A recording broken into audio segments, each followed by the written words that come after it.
Okay, so we should be live. Let me know if you all can hear me. Let's see the chat here, so I'll be watching that as well.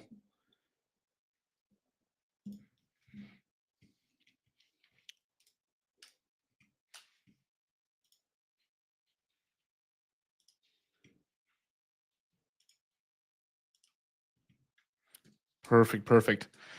Cool. So it's 5:41 p.m. We just ended work, so I'm like transitioning from my day job to getting some streaming done. It's been a while, so trying to get familiar with my own setup here. Trying to add my screen. Let's see if I can get this going. We're just going to do a casual stream today. We're going to be doing some Django HTMX stuff. I'll be building out a project from scratch and trying to implement this idea that I had. I actually did a talk recently where I built like a medium style clone. And let me know if you can hear the train, by the way. I have the window open. I could close that. We have this medium style application that I built out, and I want to make it more dynamic with HTMX. We'll get to learn how HTMX works and see how it improves our site. I tried a few things with it, made the site a little bit faster, so we're going to see how this works. From Denver here, so it looks like the second person from Denver, Saudi Arabia. So yeah, live stream is going to be about Django and HTMX here. So let me figure out how to add the screen, by the way. StreamYard's completely changed this up on me, so I can't figure out how this works.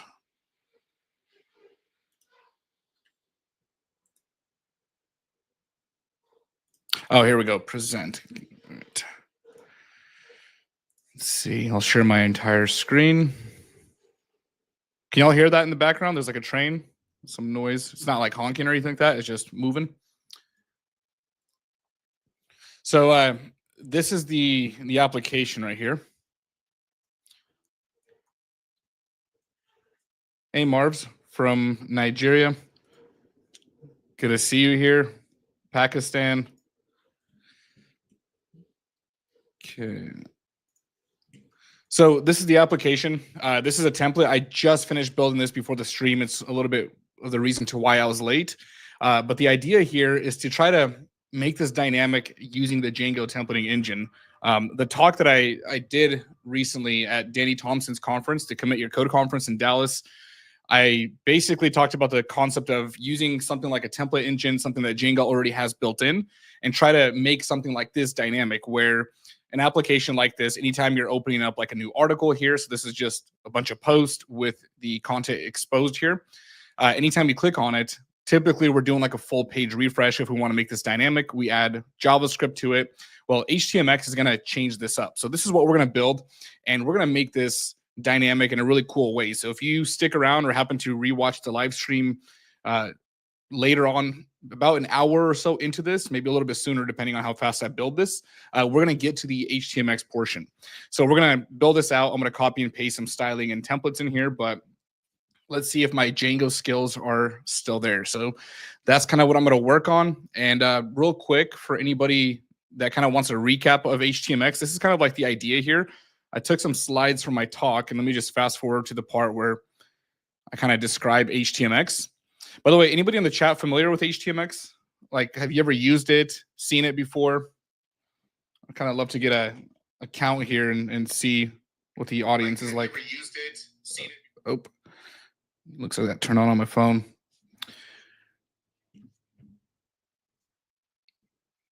Got one yes. So let me just recap this. So long story short, HTMX is a way to extend HTML. It's a JavaScript library that allows us to add in like these custom attributes into our HTML directly, and it allows us to build dynamic web apps. So areas where you need JavaScript, HTMX kind of abstracts that away, and it's a really interesting way of building things. And let me just recap this. So here's kind of the idea. So we have this button right here, and we add in this hxget attribute, which you normally don't have on a button. In HTML, you can only send requests from a post or from a form or an anchor tag. And with HTMX, we can send any type of request from any element. So this button can send this request, and we send it to /data. So let's say that's our endpoint, right? Here, we make the request. Now, the weird part is on the server side, instead of returning JSON data, like if you were building out some kind of API, we're able to make a partial update by returning back an HTML block. So with HTMX, we're expected to return HTML data. So let's say we want to get this container and we want to replace the inner part of this button. So we simply make that request, swap it out, and by default, the inner part of that button will change. Now, if we want to replace the whole button, we can do HX swap, which basically lets us control how we swap out elements. And if we want to target our elements, let's say we want to swap out elements in different part of the UI, we set a target attribute, set the CSS selector, and then we're able to take this container and swap it right here. So that basically replaces it. That's kind of the idea. It's all about just sending requests and response. It's a little bit of a different approach, but allows us to do partial UI updates. So that's the entire concept of HTMX in a nutshell, I guess. I'll close that out here. But let's just go ahead and I'm going to code along. I'll try to engage with the chat, but I just want to get this project done. I've been having this on my mind for a little bit, and I'll still engage, but this is going to be more for myself just to kind of build along. I'll leave the stream up, so it'll be more casual. So let me open up a new project here. Get my terminal going. Like I said, I'm going to have to refresh my Django skills a little bit. And I'm going to do this from my desktop. We'll just set up a virtual environment.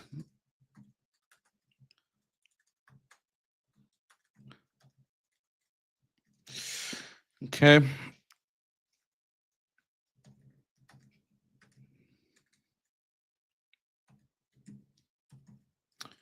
Trying to remember how it was on a Mac. It's bin and then activate to activate the virtual environment. Source env bin activate. That's what it was. Always a little bit rough in the beginning of the stream here. And I just want to pip install Django. So I believe Django is at 5.1 right now.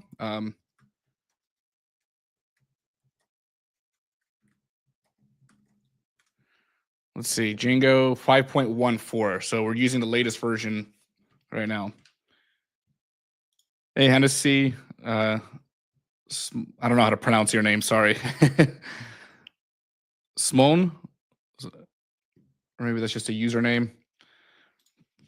All right, so I'm just going to set up the Django project. We'll start the new project. So Django -admin, start project. And I need to give that a name. Dang, I am rough with this. I haven't seen this in a while. Django project. Let's just call this, let's just say backend. Actually, we'll just say Django HTMX like that. So all just one word. And I'm going to open this up in VS Code.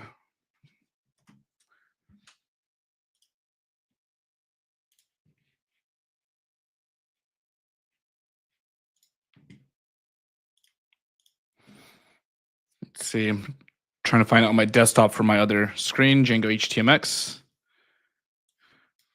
All right, so the first thing I need to do is just go ahead and configure my static files, get my templates set up, get some basic routing, and then we'll just set up a database, get that core functionality in here, and then we'll continue from there.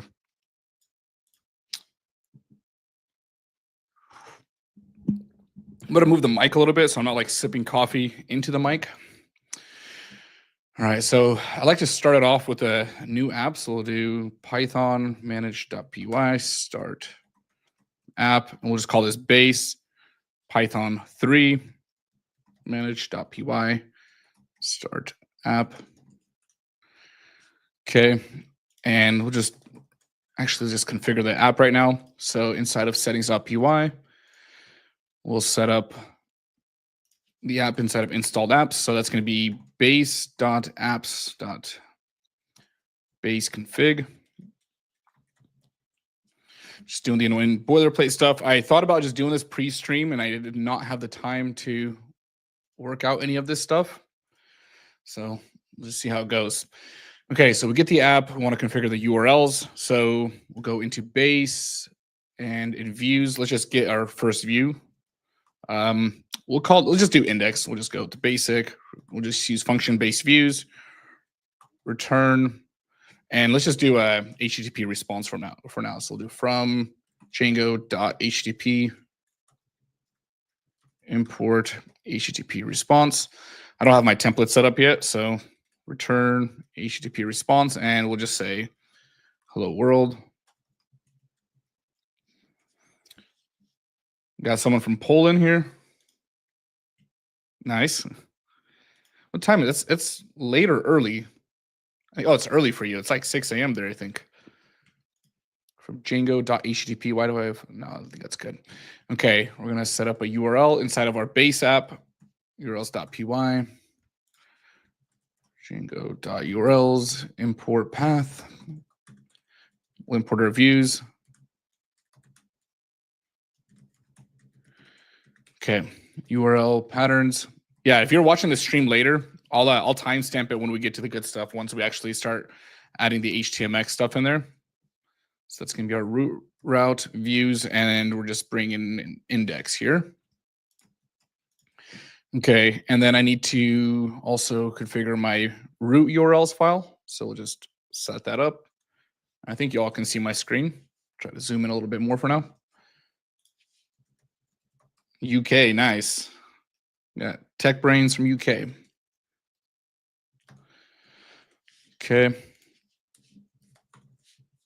And that's going to be our base route. So all the URL routing will start with our base views. So we'll just include that. And that's going into base.urls. Dang, I haven't done this stuff in a while. I'm actually surprised I even remember this without having to look it up, but I'm sure I'm going to jinx myself and then get stumbled here. You know what? I'm going to grab my my virtual environment, and I'm going to throw that just directly into my project here. I need to move some stuff around. I'm on 2 screens today. Usually I do 3, so can't see as much. Let me just try to bring this in here. So I just want to make sure it's not too nested. So we're going to grab the env file, throw that into Django HTMX, and then open up my terminal. No, I guess it's not automatically open. So we'll do source, env, bin, activate. And we're going to use VS Code from here on out. So Python manage.py, run server. Let's check this out. Python 3, because we're on a Mac.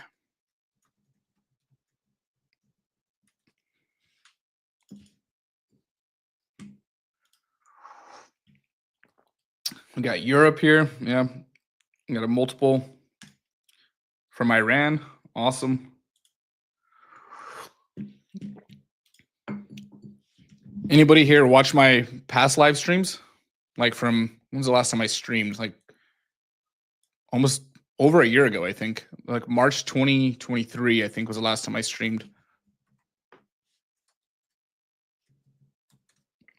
All right, there we go. So our base route is complete. So I want to set up my templates now. So there's multiple ways of doing this. I'm just going to set up a templates folder in here.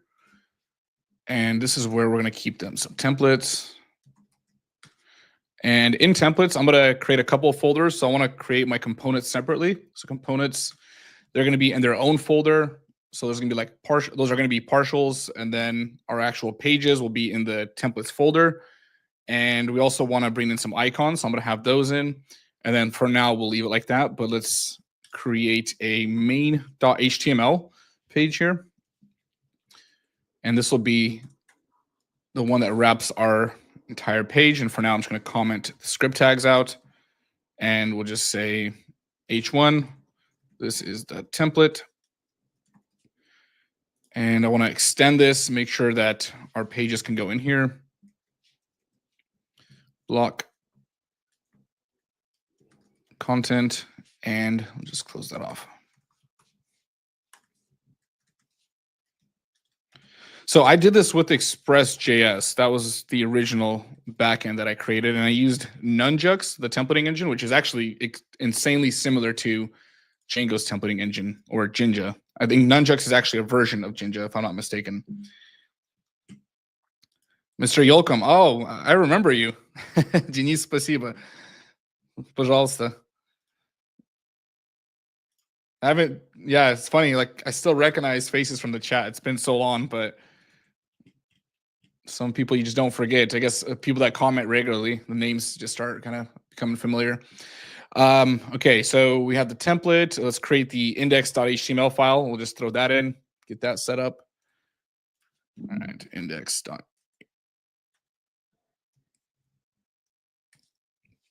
And we're just going to extend the main template.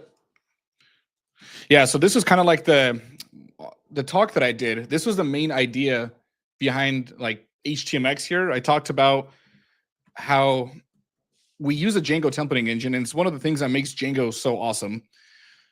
But when you try to make things dynamic, that becomes a problem real fast. And HTMX, for anybody that watches through this, you're going to see how cool it makes things and how it extends it to where we don't have to leave for something like React, even though that's totally fine. HTMX is going to be absolutely awesome. Like, it allows us to basically stay in this templating engine system and not have to leave it. I love it. I think I used it for the first time like a year ago, and then or I used it for the first time about over a year ago, and then once I got back into it, I just kind of got hooked on it, and we'll see when it becomes convenient. I'll try to plug it in. This is our page. Block, content, and block. Okay, I'm just trying to remember this stuff. Extends HTML, main.html, then we can render it. Bangladesh, 5 a.m. Man, what are you doing? It's Saturday morning. 5 a.m. from Bangladesh. That's, some people don't sleep. I'm kind of the same way, by the way. But still, get your sleep. All right, in our view, we can return the template.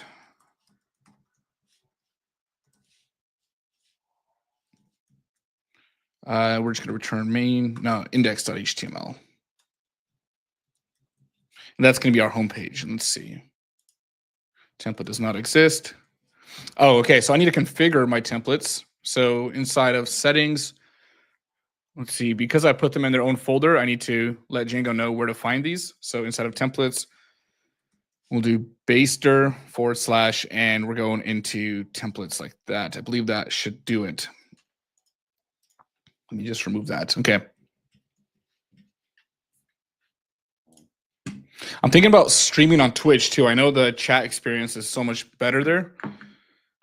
I think that'd be so much easier to do these streams there and then just upload them to YouTube. Nigeria, 2:57 a.m. I guess you're still up from the night though. Philippines, Malaysia, 10 a.m. It's a little bit better. So do you do anything besides app development? Well, that's my full-time job right now. I'm developer advocate there.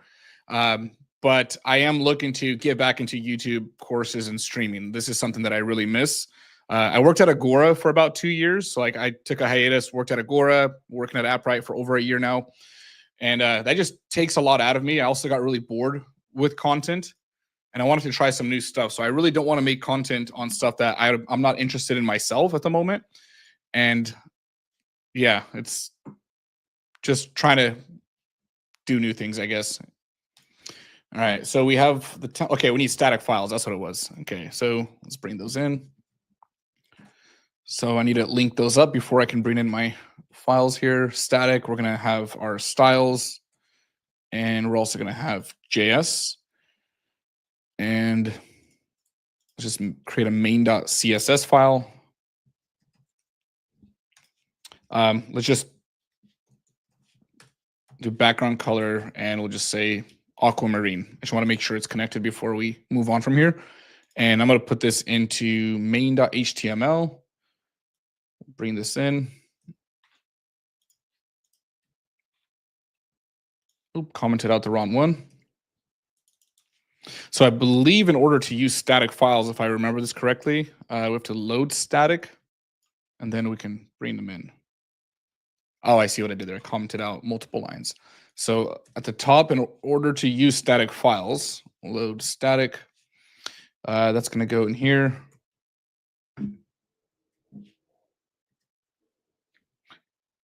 Interior JS, like React, Interior JS, and Django. I've never heard of that. Is that a front-end framework or what? How does this work? I think it's static, and then let me zoom out a little bit. Static, and then double quotes because we have single quotes, and we're going into styles main.css. I think that's correct.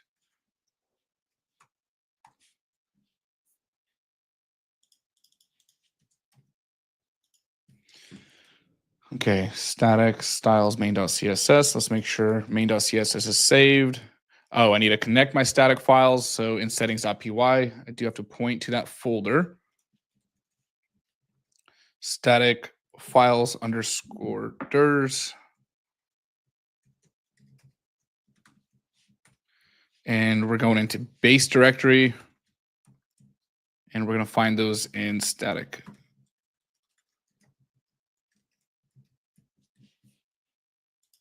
All right, there we go. So static files are connected.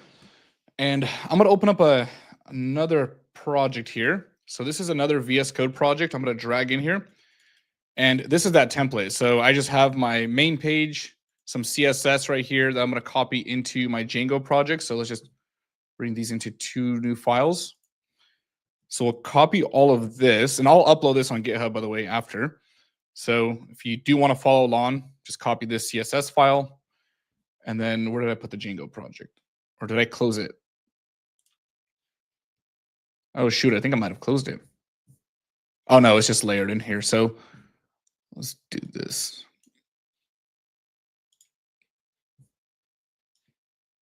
So Django 1 will go on the left side, and then the template will go on the right. So that's going to go into static main.css. I'm just going to paste all of that. And that should change my style on the page. And then let's see, how do I want to do this? I think I might just build a page out from scratch and just take components of this later. So we're going to create a container and then a sidebar. So let's just build that in. So we'll go into my index.html. I want to remove, or in main.html. So in the template, I'm going to remove this as a template. And let's just throw in a container to wrap it. Okay, so we create a container around the entire block content.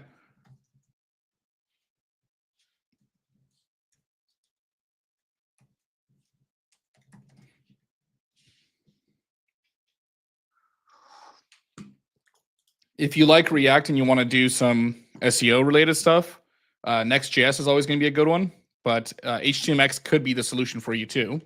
It's server rendered, so it's going to be automatically SEO friendly. Okay, we'll put the block content in there. Yeah, try Next.js though if you're already in the React world and you happen to like it. If you're building your own projects, that's kind of up to you and what you use. But if you're looking for jobs and so on, trying to become a more dynamic developer, it might be better to stick in that React ecosystem.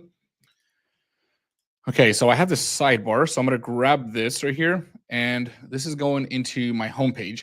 So what we're going to do here is we're going to have... Oh, that's a lot of code right now. I'm going to have to remove some stuff. So let me zoom out here real quick. So I have this sidebar. And within the sidebar, we have this header. So like if we look at the example, let me close that file out. Let me close out my private notes there. Oh, I think I already closed the demo, dang it. Oh no, right here. So this is the sidebar, and then we have our header, and then I have a couple of static stories rendered out. So I'm gonna remove those basically. So in here, we have a page container. That's where the actual stories are, I believe. Let me just try to look at my own code and see what I did here. Django HTMX. Okay, let's see. Post 1, minimize that. Okay, so I have a bunch of posts in here. That's what makes the code look so ugly. So we'll remove those and let's open up the page. Okay, so this is the page right now. So I'll keep it zoomed in. So we have one story, and that's just static right here. Then we have stories, the count, and write story. So that's all static data. We can see that right here. Oh, no, that's the demo page. I need to keep... Here, let's move the... I'm going to do this. I'm going to move this one over to this side. Okay, and then inside of post snippets, so that's the main wrapper, we're also going to grab our page content. So page container, we're going to minimize that, and then let's grab this right here, and we'll throw this in. So that goes after post snippets and sidebar. So just after sidebar, we have this wrap in a container, and then we have this SVG file, and then we have some static title and body content. So if I refresh that, So that's the look of the page right here. So this is what we're going to start working on. So I'm going to set up a database and actually render this out and add some data. So we'll work with real stuff here. So I can close out the template. Actually, there's one more page in here. So I'm going to grab this edit page and I'm just going to throw this into my Django template here. So in templates, I'm going to throw this into component. And I'll just paste it in here so I can close out this other VS Code file.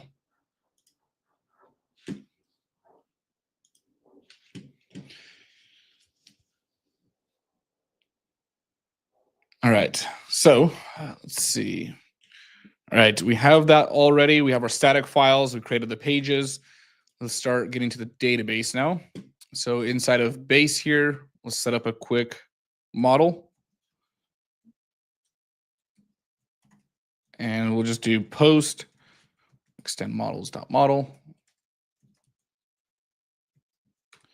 And we're gonna have a title for a post. This will be a character field. So does a character field capitalize like that? I don't need a max length. We'll just set that to 100. And we'll do a body. Have I used Django HTMX partials? Are you talking about like components, just making my own, or is that a specific thing? Not familiar with what you're referring to. I have the HTMX documentation open. I'm going to be opening that up and actually figuring it out for myself. Models.char field. Oh no, we'll do a text field for this one. And let's just do default. Let's actually add some text here. So we'll just do default body. And we'll just get some lorem ipsum text. Couldn't say that. So we'll just take like this first sentence right here, throw that in. And we'll just throw that in as a default body. And then I also want to know when this was created. So we'll do updated and created. So this will be models.date time field. And for date time field on created, we'll do auto underscore now underscore add. So we only want to update this when it's added. Set that to true. And then for updated, we want it to update every single time it's saved. So we'll just do auto now. I believe that should do it. Okay. And I just want to make sure the ordering is set by the updated field. So anytime, let's see, class meta ordering. So anytime we're updating it, we want to make sure that the most recently updated item is at the top of the list. So we'll set that. Why did that not save? There we go. All right, let's go ahead and migrate it to see what are the issues here.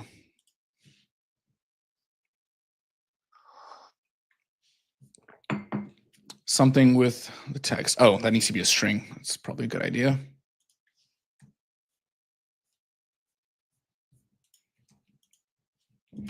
All right. Let's migrate it.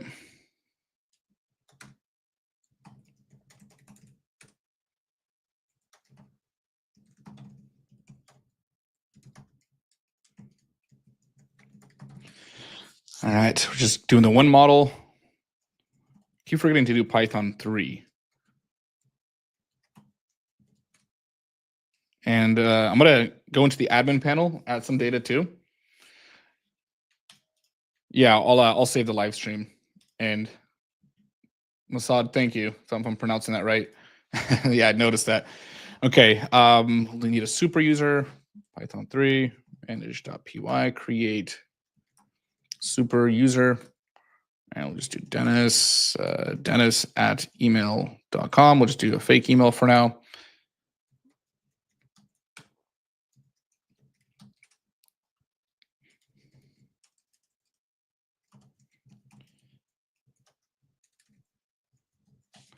And I forgot Python 3. So before I run that, all right. So I need to add the model to the admin panel. So let's go ahead and import this from base.models. We'll import post, admin, site, register. That's going to be the post. And now we should be able to see it. So if I go to /admin, log in.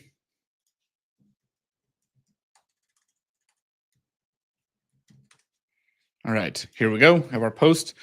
And let's just add our first one. So we'll say this is an HTMX live stream. All right, and we'll just do another one. Did the quick brown fox really jump? All right, so we have some data and we want to render this out now. That's the template. I can close that. So inside of the view. Okay, so we're going to start just by rendering out the list of posts. So let's bring that in here. I can remove HTTP response for now from base.models, import post, and then we'll just do posts equals to post.object, objects.all. And we'll just pass in context.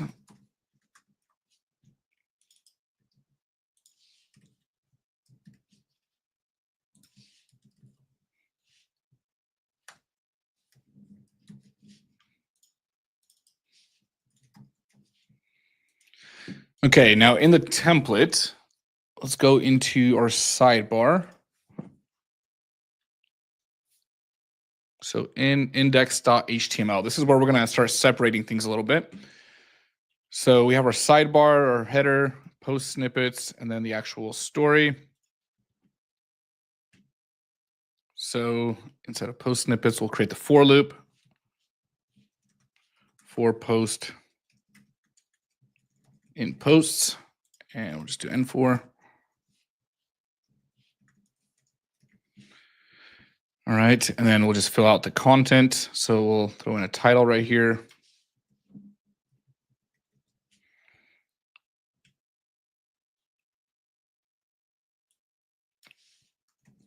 So the post.body, and then I believe we can do truncate. Was that? Let's see if I got that right.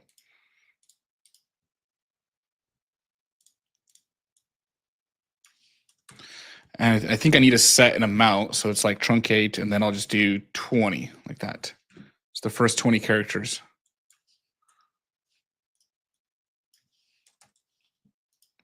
That's weird. It won't delete the URL. Is this some kind of admin panel package? No, this is the built-in Django admin panel. If you're wondering if like why it's dark, maybe that's just because it now has dark and light mode. There we go. Okay, truncate. Let's just look up Django truncate.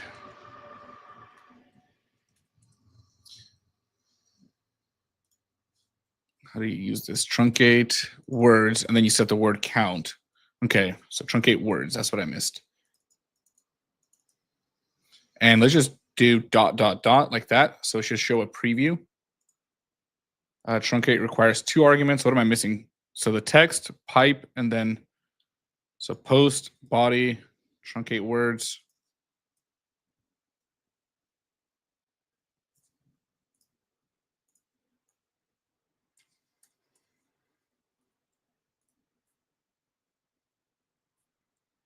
Doing colon right there. Maybe they need to be closer together. There we go. Okay. Okay, so we have our post rendered. I guess what we could do, let me close this out real quick. Okay. The next thing here, so I want to start adding in the functionality now. So what we'll do here is I want to start by adding new stories here. So on the click of a button, this is where we're going to start seeing the HTMX stuff. So I'm going to go into the docs here. We're going to see how to add it. When I add a story, what I want to do is kind of like Medium, actually. Like if I pull up Medium, let's go to right here. Like when I go to Medium, it automatically puts me into that edit mode. And I want to be able to just add a story and be able to start working with it right away. So I want to click write a story. It's actually going to add a story to the database, but the headline will say something like new post. And then it's going to be up to us to actually start making the edits to it. So let's do this. Let's go into HTMX. Or into the HTMX documentation. So we're going to start with the first step, and that's all going to happen without a page refresh. So we're going to see this story get added here, and then we'll add in the new story on the right side. So this will be like a single page application in a way where, actually, we'll get to that when we get to it. So start by installing. So we can install it via CDN. We can also get the code locally and then go ahead and just port into that. I'm just going to grab the minified version of that.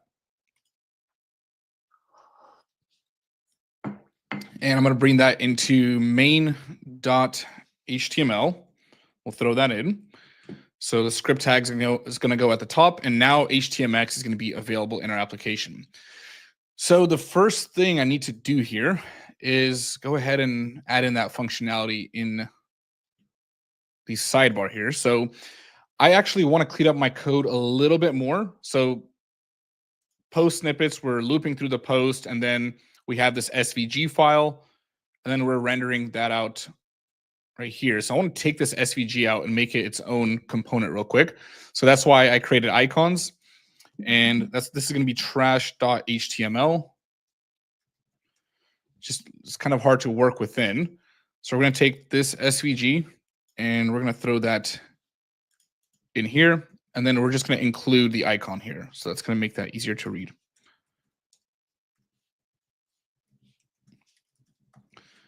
Include, we're going into icons and then trash.html.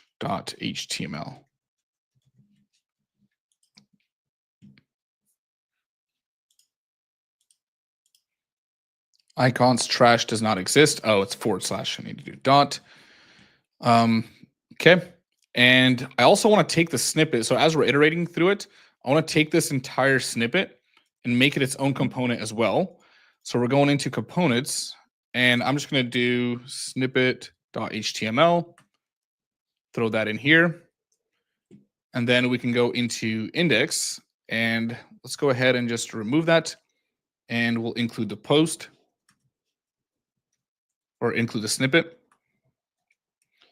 So components / snippet.html. All right, so that's still working. Let's see. So our sidebar is now contained within this, and then our actual page container. So for now, I'm going to leave it like this. Let's just keep it here for now. Yeah, we'll keep it like that. So in the sidebar, on button click, so when a user clicks on a button, this is where we want to add in a new post here. So let's just separate this a little bit. And with HTMX added via CDN link here, we can now just go ahead and add in HX, and then we'll do post. So we're going to send a post request, and we're going to make this endpoint right now. And we'll just do, we're going to send a post request, and I'm thinking we should just follow the API routes that we normally do. So we'll just say post like that. So we're sending a post request to post. So if it's post request, it's going to add one. Then when this is added, I want to set the HX trigger. So trigger is the event that's going to trigger this request. And a button already has a trigger on it by default, but we're just going to add it in anyways to make this more readable. So the trigger is going to be a click. We're going to send a post request to / post. And then we're going to, let me indent this a little bit more actually. From here, we're going to do HX swap. I'm trying to remember all the methods here. So HX swap, and we're going to, oh no, we want to set the target. So we'll do HX target. So where is the new element going to be swapped out? So remember, we're bringing back HTML as a response. So the target is going to be post snippets. So we're going to use the CSS selector. We'll just do #, post snippets. That's going to be the target. And then HX swap is how we're going to swap it out. And the default is inner HTML. We don't want that. We don't want it to change the inner HTML of post snippets. We want to do after begin. So that's going to go ahead and add in a new post here, all asynchronously. So that's literally all the code it takes to make the request. Now we need to create the backend. And what I'm going to do here is within my views, Luigi Mangini. What I'm going to do here is I'm going to separate my pages from partials. So we have actual pages that are going to be rendered out, and then we're going to have partials. Those are going to be like the responses. So if we had like an API that we're working with, the API doesn't return an entire page full of data. It returns partials. You're making requests to little components. So those are those JSON objects, and you're returning them. So we're going for the same approach here. And I think the best way to do this at this point, and I'm still getting feedback and seeing if I can stress test my applications, but inside of my app, I'm going to create another folder called responses. And this folder is going to contain its own views. So views, and it's going to contain its own URLs here. And those are going to be those partial updates. So urls.py, urls.py. Okay, what happened here? So views and URLs. So I'm going to separate them in here, but they're still going to be within my app. So here we're going to create a new view, and we're going to return, for now, let's just do an HTTP response. So we'll do from Django.http import HTTP response. And we're going to create a function here. This is going to be called posts. Yeah, I don't know if I like the name. Let's just do, yeah, we'll just leave it at post. I think that should be fine. Throw in the request here, and we'll return HTTP response. And for now, we'll just say, we'll do a string here, we'll do an F string, and we'll say, this is your new post. And we'll throw in the post here, and the post is going to be from base.models import post. So we want to create the post on the request here. So post.objects.create, and the title by default, let's just say this is a new post. So we want to edit it from here. Then post.title like that. And let's see, we make the post. We want to do this on a post request. So we'll do if request.method is equal to post. We're going to create the post and then return it. Okay, so we're going to create the URL for this.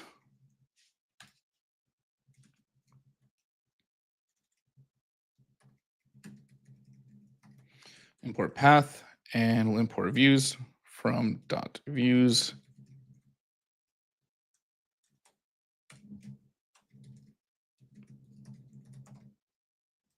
You don't like Python typings? Are you talking about, what is it? I'm not a Pythonista. Is that the right terminology? You're talking about using underscores?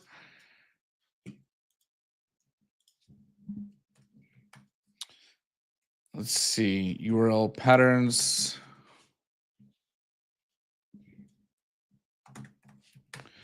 And let's see, we'll just do post like that, and then we'll just return post.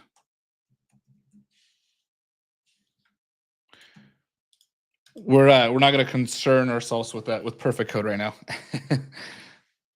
Python types. I haven't used them, to be honest. I'm more in the JavaScript ecosystem as of late, so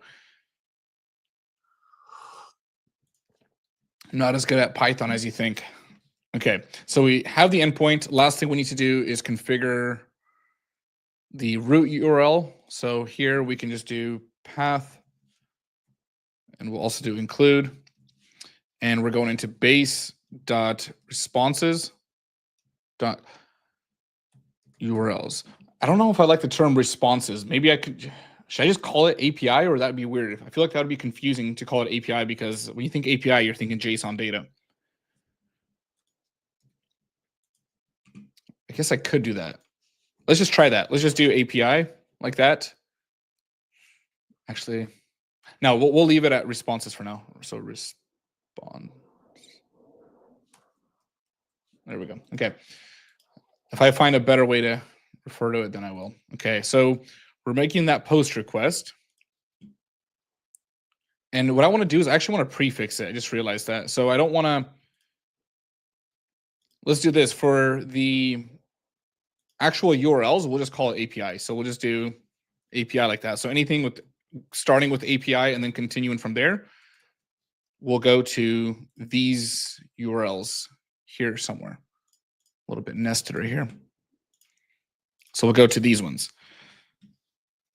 Yeah, I'm kind of considering leaving it at APIs. Let me just change this. Yeah, let's just go with it. Let's go with API. I feel like it's just going to be more confusing if we don't. Okay.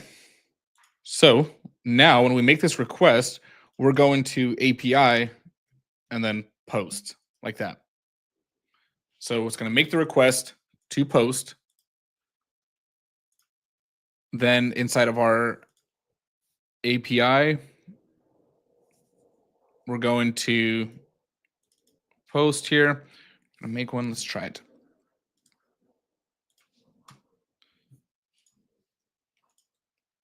No model named base API.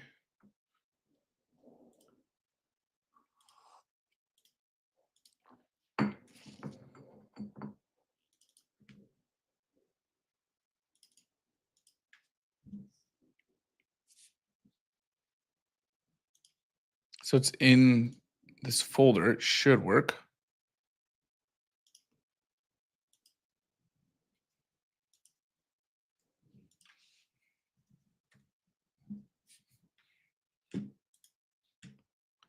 Okay, so when I click write story,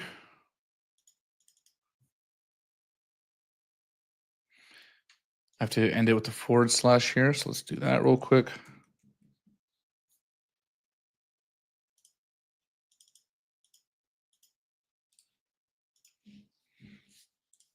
Let's see the network tabs. Keep this open. Okay. Oh, CSRF token. So we're sending a post request. So we need to create or add in a CSRF token on every request. So what I'm going to do here is go into templates. We'll go into main.html and we're just going to include it. So we're going to add this to the body. Let's just somebody use find here, use some AI. Okay, I have this thing where I can't type in my browser for some reason randomly. Like I feel like I selected something else.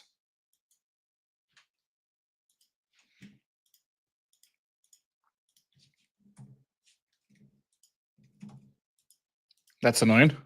Anybody know why that is? Like I'm on a MacBook. I don't have anything locked. I think my keyboard just like dies. This is fun. Okay, but I can type here.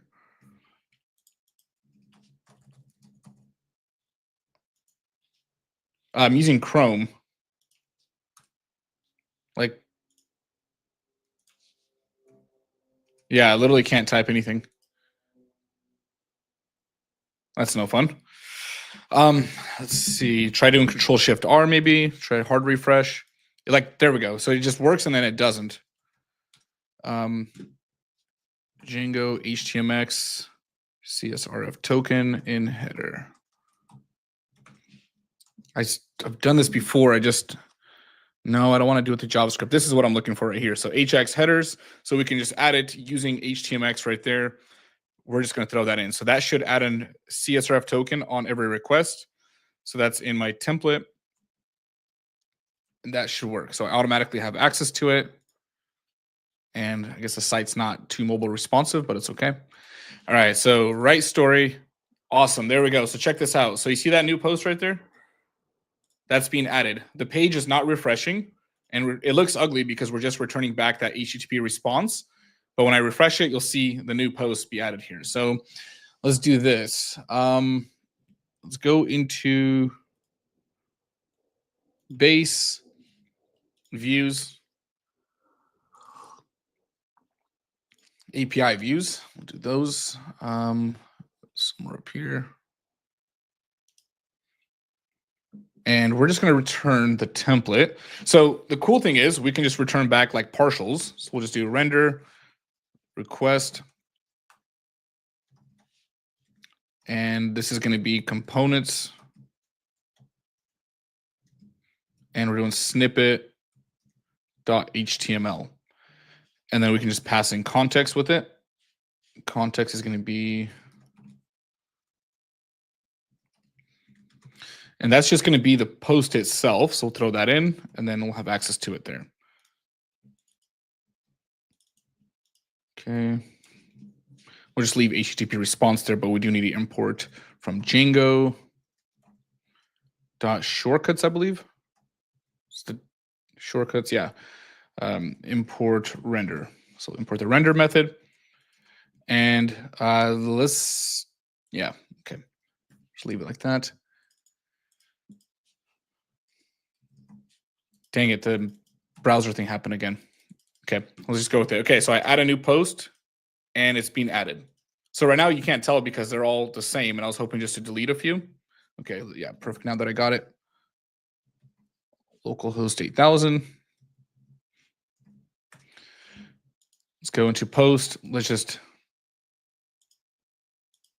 delete the most recent ones. Okay, so we're adding them, and there we go.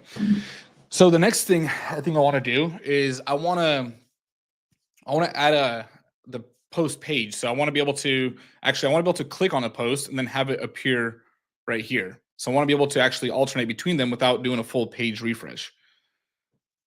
Your browser in the top right corner says update. Maybe I need yeah. Is that going to take a while? Let's see. Yeah, I probably should. I think I'm going to deal with just doing a hard refresh right now. That could be it. You're probably right. I also haven't restarted my computer in like a month. So that probably has something to do with it. No, I don't do YouTube full time. I'm a developer at a company called AppRight. I actually run their YouTube channel too. 15. Yeah, let's go for the update. Let's see. Relaunch.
Can't tell if I'm back on or not.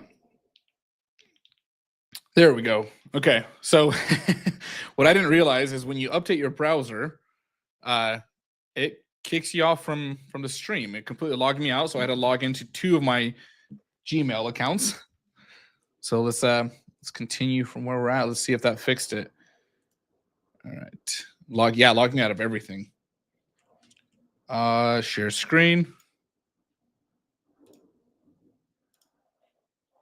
Did y'all kind of get what I was doing though right before it kicked me out as far as the updates? Like, do y'all realize that it's adding the post without a page refresh? Like, I think that's pretty cool. With literally, like, what was the code that we wrote? Like this is it right here. That did everything. Oh, and by the way, okay. So instead of the page update, now you're good. That's I probably needed to do that anyways. I just didn't think about it. What we're gonna do is we're also gonna update the total too. So I'm gonna make this dynamic. So we're gonna do 3 updates in a single request. So we're gonna update the post, we're gonna add it, then we'll update the total count, and then we'll update the actual page itself. I promise this is actually gonna be pretty cool. Like once you see it, because I've tested this when I was doing this with an Express app, and I still need to do the performance testing, but I'm pretty sure I can speed up a site using a template engine by about half or half by double, simply with the way that we're going to update things. It's going to be really cool. Okay, so let's throw in the total. Why we're not using WebSockets? Why are you not using WebSockets instead of HTMX? Why would you use WebSockets in this scenario? Like you could do live updates. WebSockets in this case doesn't make sense. Like I'm not needing someone on the other end to get it. Like I don't need the update to be live, I guess is what I'm saying. Like I just need it on my end. Plus it's more complex than this. Okay, so we have a total. Let's throw that in. Then we're going to go into our page. So this is where I'm like a little bit confused, like not confused. The structure is kind of, I don't know if I love this. Having my 2 views feels like it makes it a little bit annoying. I kind of want to find a different way for this. Total is going to be post.objects.count. So we're going to get the count whenever we get the post, and we'll just throw that in. Okay. Then we're going to get the actual count. So we have 4. And then in order to update it, so that number is real, but I have to refresh to see it. We're going to update the request here. And what I'm going to do here, so this is something I'm going to try to figure out how to explain this. So right now we make a request and we update a single item, right? So we have that one response. I can close this out. We have the one response here that returns back a snippet. But I want to return back more than a snippet. I want to return a snippet, then I want to return a total and a page, all in a single request and response cycle. So what I'm going to do is I'm going to create a template that's going to contain multiple items in there. And then based on how the IDs of those items and how we control the swap, they're going to get placed into different parts of our page. So let me just try to go through and explain. So we're returning one item. We need to do multiple. So we'll go into our templates here, and I'm going to create a new folder called responses. And inside of responses, this is going to be a response for a post ad. So we're just going to call it that. So when you add a post, this is going to be the template that gets returned. So all the HTML that gets returned on that request. Why does that look so weird?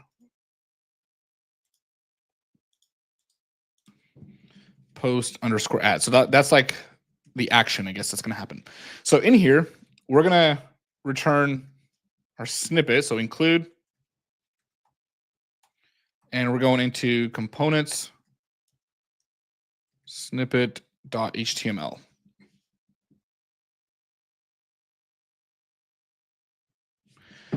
Okay. So even though we return this post ad response, inside of this view, instead of returning the snippet, we're going to do responses and then post_ad. And this is going to do the same thing because we're returning the same exact HTML content, just how it's nested. So when I add it, it's been added. If I go into the network tab, let's look at the response here. So in network, here we go. If we look at the response, this is all the HTML that's being returned. And we already know how this is going to be placed on the screen. And by the way, let me update this real quick. Components. I just want to update this ID. Post.id, like that. Okay, but next I want to return a total with that response. So I'm going to take this total from index.html, and this entire element is going to be updated. So in post add, we're just going to add in the total, except for in the total, we can also allow, even though right now we're dictating how an item is being returned based on the trigger element. So we have this right here saying, okay, go ahead and add this into post snippets, swap it out after begin. Well, we can also have the response control how that response is being added in. So in post add, we're just going to go ahead and say, how is this? how's this work? I'm trying to remember. Let's go into the documentation. I promise I somewhat remember. I see my brother in the chat, by the way, trolling me.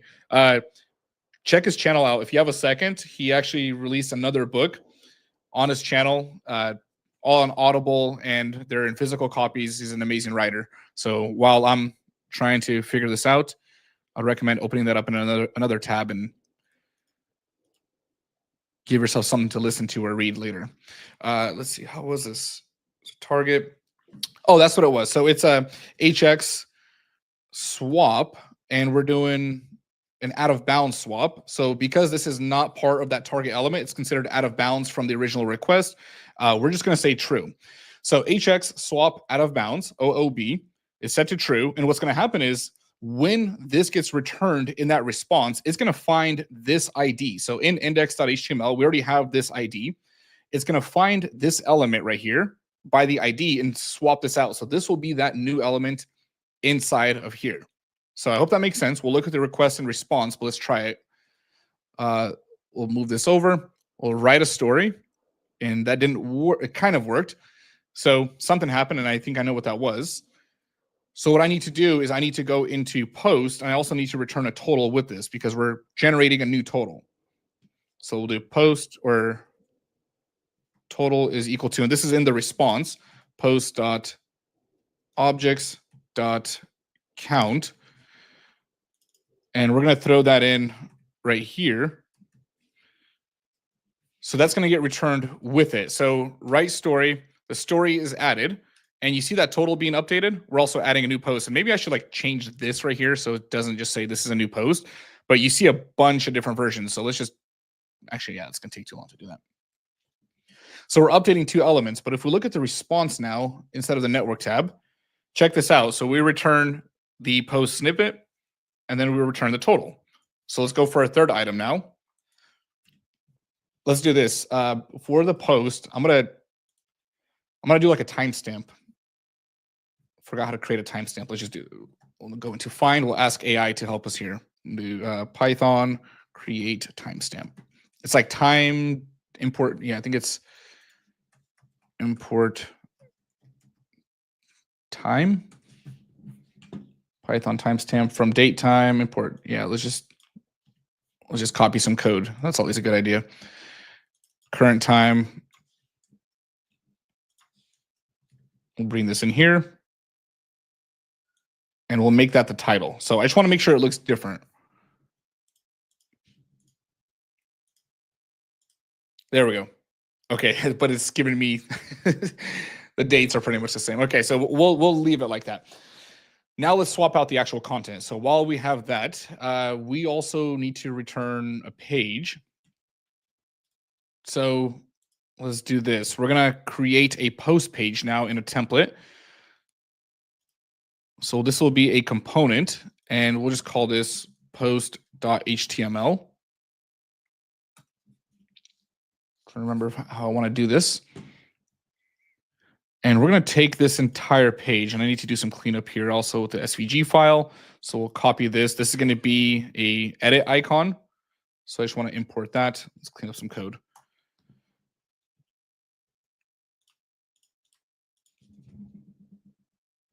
Was it edit? Yeah, it was an edit icon, edit.html. Throw that in, and then in here.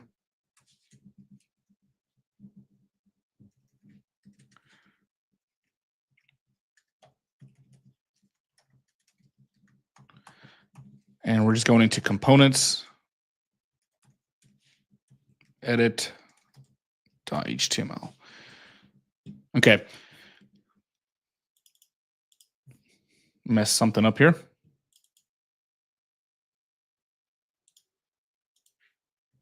Why did that mess that up? Include components.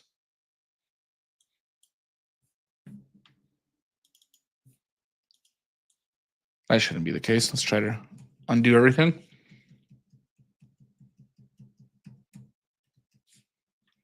It's just an SVG file.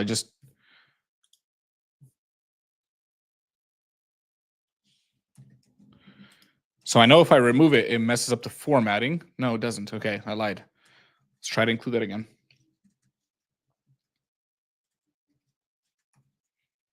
Oh, it was icons, right? Is that what I did? Edit.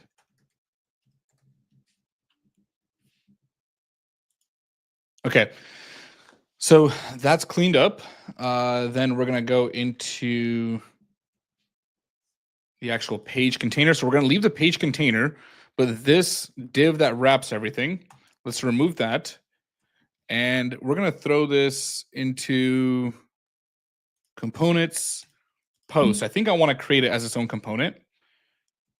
And then we'll leave it like that. So the default is going to be blank. So there's not going to be anything in there. So that way you can actually see the update.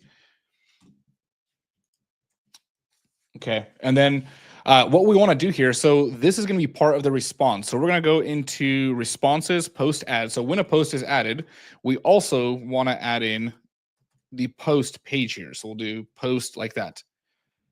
So that's also going to be included in the response. Let's go into the network tab. Let's just make sure.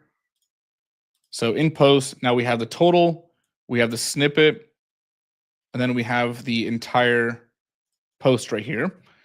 So for the post real quick, let's just make sure it's dynamic. So I want to make sure it's our actual title, post.title.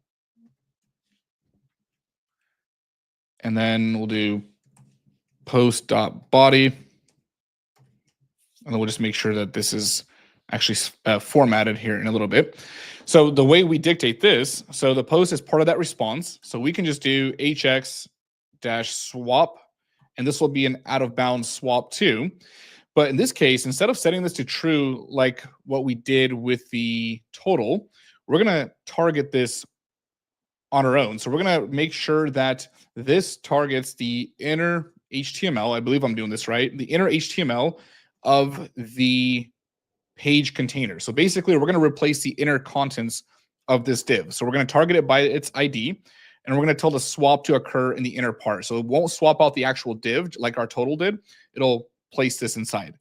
So inner HTML, and then that's going to be of the page container. So that's all we need to do for the page, and that should actually replace it. Let's try this. Right story. Check that out. We updated the total, added a snippet and a page, 3 updates in a single request without a single page refresh. So now what I want to do is when I click on one of these links right here or one of these posts, and by the way, I should probably make this scrollable. We can fix that later.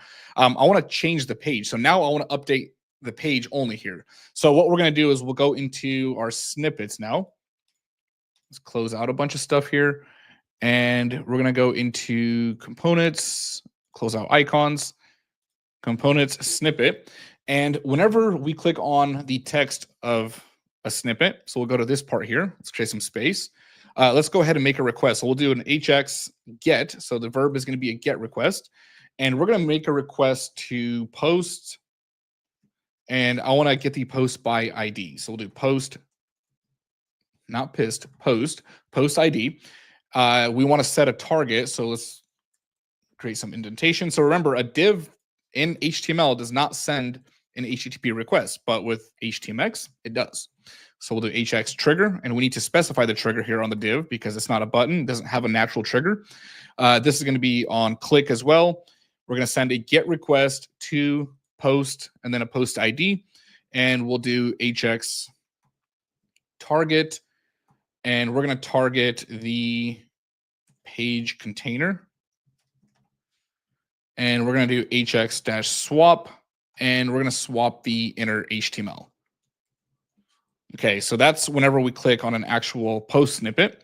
Then we need to make that endpoint. So inside of base, API, views, we're going to create a new view for that. So post detail. Yeah, we'll just do that. Post detail, request. Return render request. Why do I keep doing requests? And then this is going to be, let's see, I think we just want to return the post. Yeah, that's the only thing we're going to return with or respond with. So we'll just do components. And then we'll just do post.html. And we'll pass in the context data as well.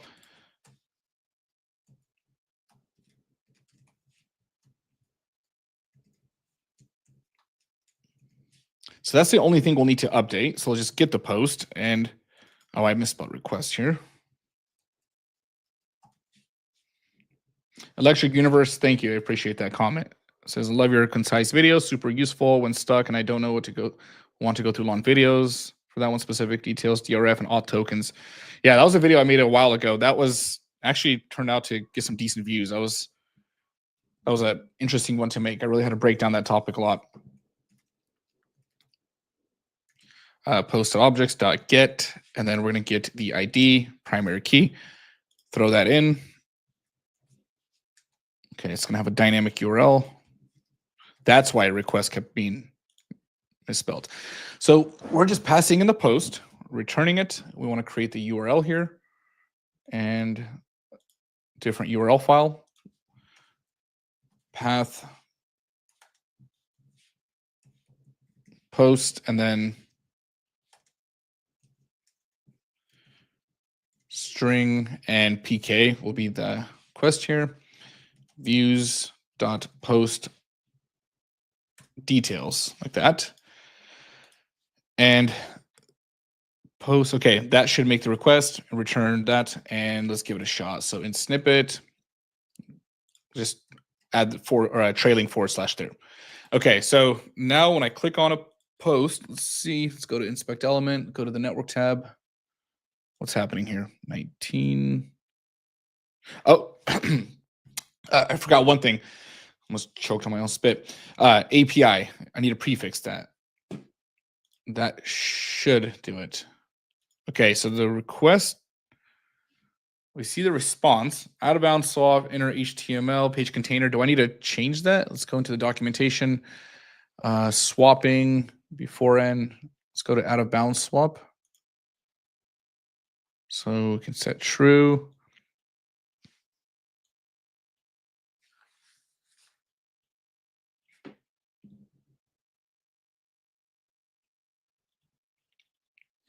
Looking for an example for an out of bounds swap. They have plenty of them. Okay, let's just try it. I need to change the page container. I'm grabbing the ID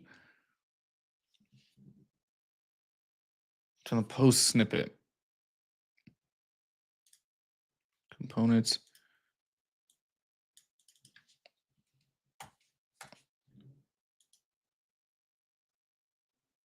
Hold on, HX swap out of bounds.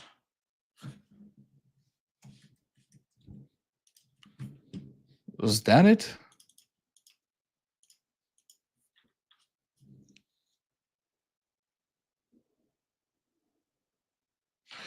I don't need to set the target here, I don't think.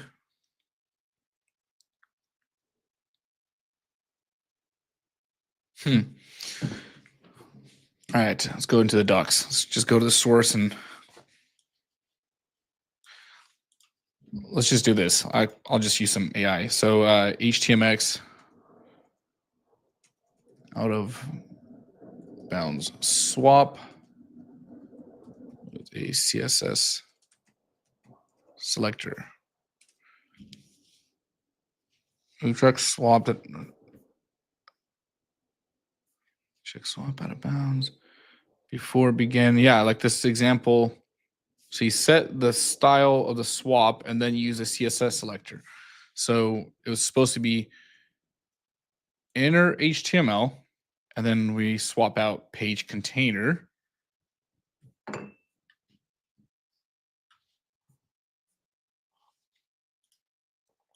Let's check the response. Let's just see what's happening here.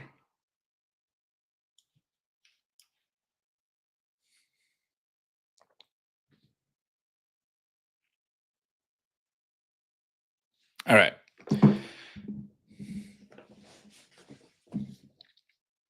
Sorry, I'll watch the chat in a second. I just gotta focus on this because from the looks of it, everything is fine.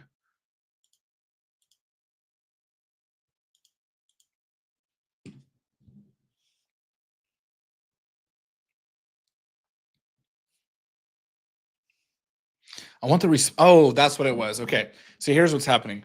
So anytime we're letting the response dictate where it's going, how it's going to be swapped, we need the trigger element to not have control over it. So see here, I'm controlling and I'm saying swap out the inner HTML page container. So we could do it this way.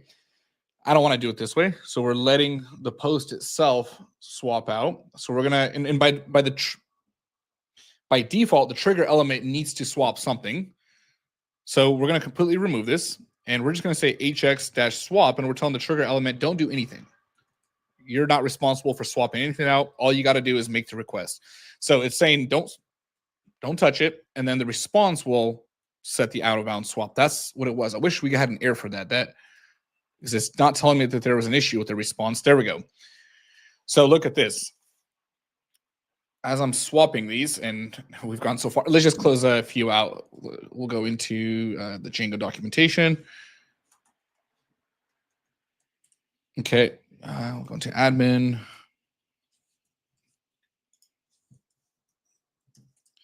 Okay, post. We'll just leave like the first two because they have a decent title in there. Yeah, and I definitely need to add a scroll here. So when I add a lot, it actually shows. Okay, so we click on this story, and there we go. So it's swapping out the page without a page refresh. Add a new one, and the newest post, does it get added already by default? Huh. I did not realize it did that. Let me try that again. I don't even remember adding that functionality. Yeah. What am I doing on create? So on post create, yeah, I mean, I guess I am returning post add, and post add does contain this post snippet. So yeah, that would make sense. That automatically replaces it. And we return the post in the context data. So yeah, that's good. Okay, let's go into delete. So again, I'm going to be speaking probably more towards anybody watching the stream after. I know that no one's coding along right now, but whenever we delete an item without JavaScript, what you normally would have to do is you'd have to send a user to another page. Then you'd have to ask some kind of confirmation, like, are you sure you want to delete this item? And even though you just want to like click a button, you still have to wrap it in a form because you typically want to send a delete request in some kind of post request. And we can actually send a delete request with HTMX. So now we're going to be able to do all of that in line without having to basically control that. We're going to be able to just process that without having to send a user to the page and back. So we're going to click delete. It's going to delete an item, remove it from here. And yeah, it's going to be a little bit easier here. So let's try that. What I'm going to do here is actually, I'll start with the delete request. Let's go into snippet. So that's going to be on this trash icon. So we wrap that in a div. And let's see. So this is going to be hx-trigger is going to be the click. And then we'll do hx delete. So we can send a delete request. And this is going to, so typically with an API, you would send that to post and then post ID. So let's just follow that. So go into API, posts, and then the post ID, and then in a / post.id like that. And then hx swap, we can just do delete, and it's going to remove the item. I think we can, let's check out the swapping. Yeah, we can do delete. So it's going to delete the target element. Now, the problem here is the target element is this div. And I think I can actually make the request right now. And so it just deletes the trash icon. Like, we don't want that, and it's not deleting the element yet. So what we want to do is we want to change this, and we want to say, okay, the target, hx target, is going to be the container, so the entire snippet preview. So we're going to target this by its ID. So we're going to take this right here, and we're going to set the target using the CSS selector, and we're going to do that. And that will remove its parent. So let's try that again. So when I click it, it just deletes the entire element. Okay, so now we actually want to perform the delete request. So to make this happen, we'll go into views. We're going into post. Let's do elif or else. Python, how is it? Is it elif? Yeah, elif. Okay. Yeah, I'm too much in the JavaScript world right now. Okay, so elif request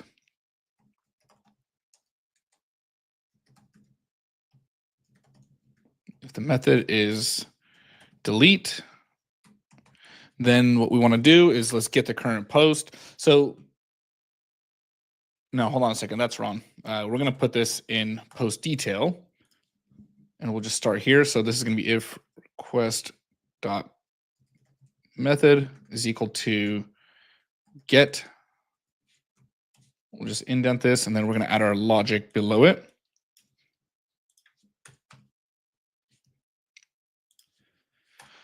And let's take this post here, and we're going to remove this because on every request, we do need to get that post. So we're going to follow some dry principles here. And we're just going to do post.delete. And let's see, we send a delete request. And what do we want to return? We technically don't need to return anything, right? Let's just return an HTTP response. I think that should do. Oh, we want to return a total. That's what it was. Okay. So let's just do return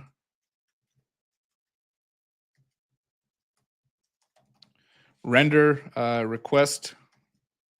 And we're going to do components total.html. And we're going to create that component right now. So before we just added that into our reply, but we're going to actually throw that in. So let's do total post objects dot count.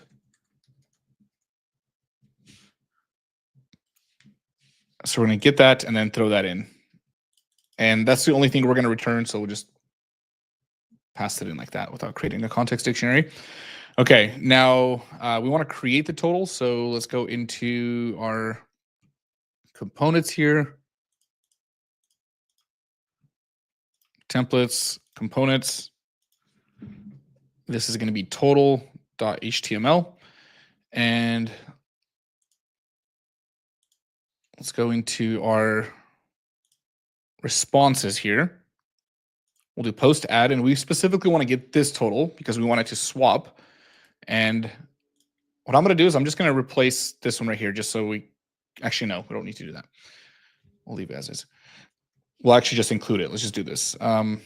Include.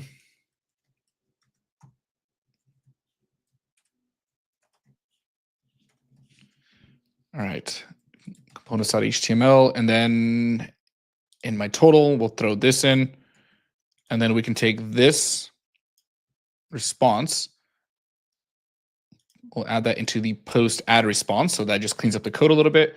And then we'll return it in the view. So now let's try this. So let's just add a few. And then as we delete, we see the count be updated as well. So if I refresh, we have 6. Delete, we're back at 2. Refresh, and it's actually deleting the items. So awesome. Yeah, so we have the delete functionality.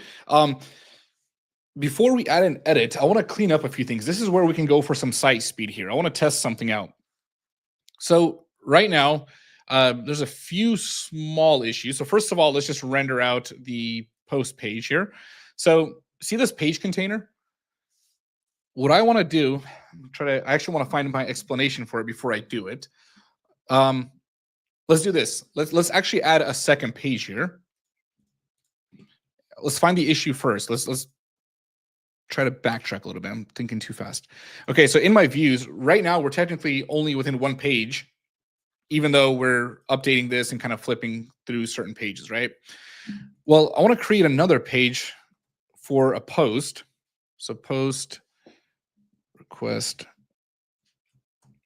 And I actually want to get a post here. So we'll pass in the primary key. So this will be the post itself. Return, render, request. And let's see, how do I want to do this? I guess for a post, we can just return index.html. It's going to contain the same page here. Context is going to be post.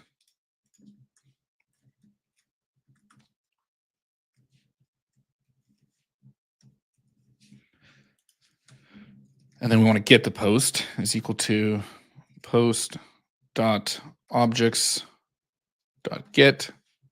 That needs to be a capital P, ID, and then primary key. Okay, so we get the post and then we return it, and we want to create the URL for this too. So for the path, let's just do a string, and then we'll just do the ID. Let's try that for now. And I'll change this to post detail.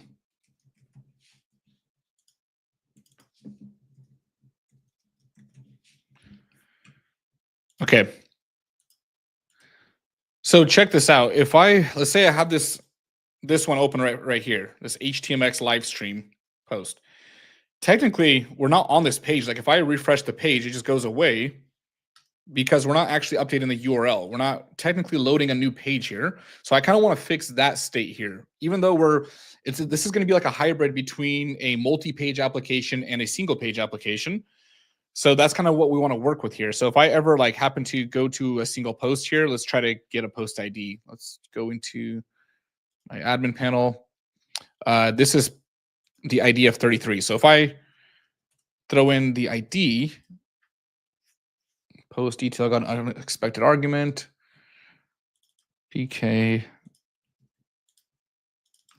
primary key. Let's throw that in.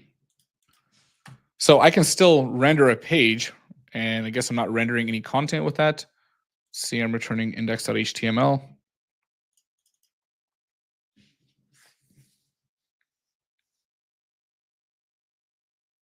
I see what's happening. Okay, index.html doesn't actually contain a post here. Let me just think of the best approach. int instead of, yeah, just noticed that. Okay. Let me think about this. So let's start here. Okay. So check this out. Let's say I do open up a post detail page. Right now, I don't have any post in here. So like on the sidebar, let's start with that issue. What's going to happen is I'm going to have to render out post in here. I'm going to have to make the request. Then I'm going to have to pass in post here. And then pass that in like that. So I'm doing the same thing twice, right? So this is what I want to avoid right here. I want to avoid getting this on both pages because there's times where we start from rendering out the home page and then we go to a post page. So I basically want whatever page we go to, I want post to be loaded only once. So what I want to do here is I actually want to get rid of this action altogether. So this is going to be a little bit weird, but let's get rid of post here and let's get rid of post from here as well. And we're going to load in the posts on their own. Okay. So right now, it's actually, yeah, just not going to have anything. So inside of my index.html page, we're going to start by loading the sidebar with HTMX. So I'm going to create a new component called, I know the explanation is going to be weird, but I'm technically not teaching. I'm just doing this myself, trying to think of this approach. We're going to create a sidebar.html file. I'm going to grab post snippets. Hold on. I don't want to do this. Stories header, sidebar. I guess we can. Yeah, let's just grab this entire sidebar.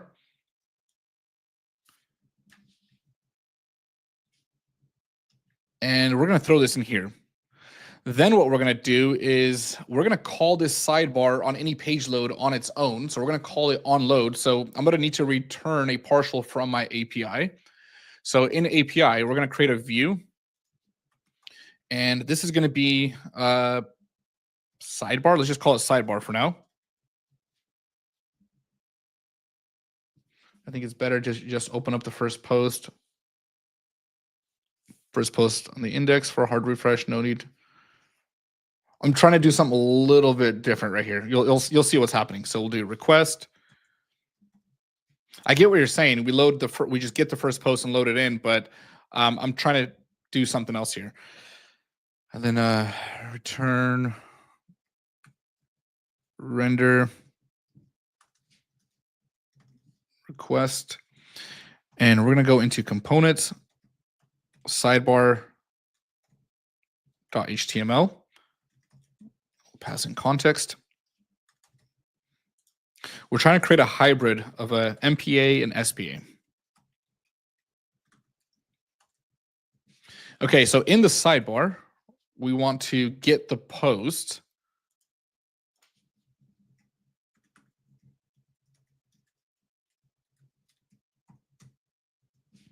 We'll render the posts out.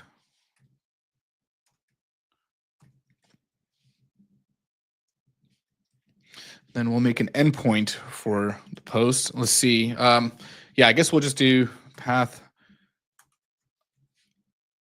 We'll just call this sidebar. I don't know if I like the naming or structure of it yet, but let's go with it. Views.sidebar. Okay. Now here's the interesting part. So from our homepage, I don't want to swap this out. Okay, let's.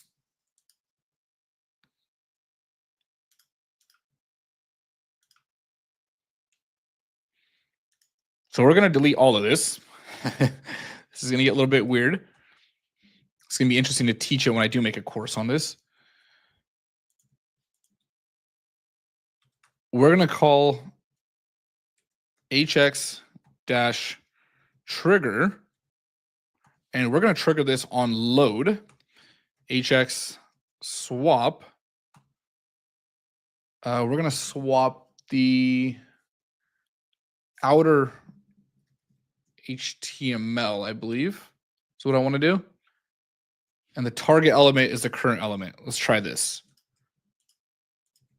And then we want to call hx get.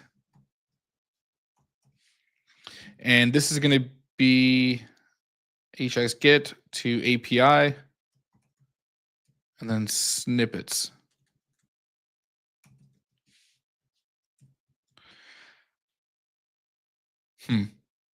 So we're going to make a request, and we basically want to update this content here.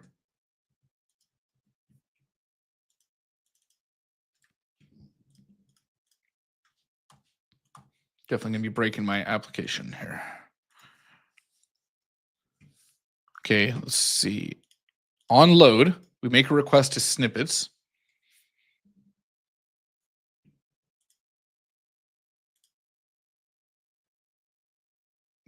Components. I'm just going to have an interesting time explaining my way out of this. Context post, okay. Oh, we want the total too. So let's go in here. So we actually do not need that in here, but we'll remove it in a second.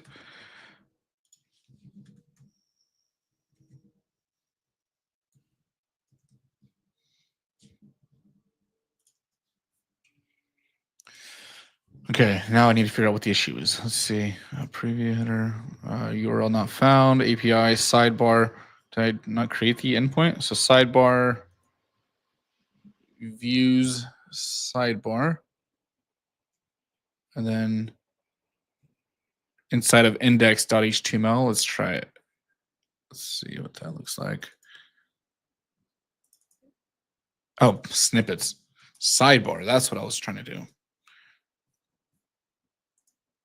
Okay, so we swap those out, and this right here gets called on its own. So check this out. So now inside of my home page, the actual page routes, not the partials, we don't need this anymore. We just render out index.html, and that functionality takes care of itself. We don't need the context here for post detail. Actually, for post detail, let me think about this one for a minute. But yeah, index.html, it's all cleaned up. That's all that we need there, because this request right here, or this response, is going to take care of that, and it loads it on its own. So the trigger here is the page load, wherever that is. Yeah, the trigger is the load. So basically, once it loads, it swaps it out. Then inside of index.html, I want to do the same with page container. So I want to load in the first post here. I did this in theory in another project. Let me see how I did this. I need to reference something. I need to phone a friend. go off screen here for a second.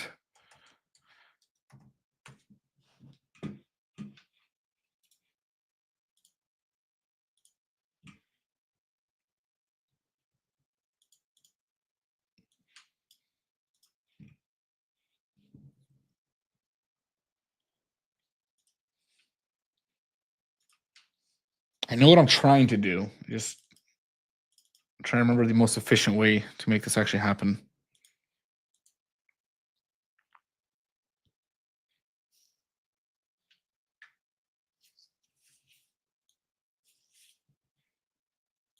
You know what? Let's just render it. Let's just go with the actual page. So we have page container. Let's just include a partial.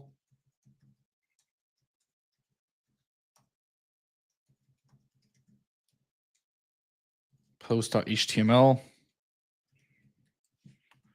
I was just trying to avoid calling the post at all. So we have that. And then in the view, this is what I was trying to stay away from, was rendering out the post. So like right here, so on the index the homepage, we won't see it. But then if we go into, I think it was 33 was the ID, then we should see it.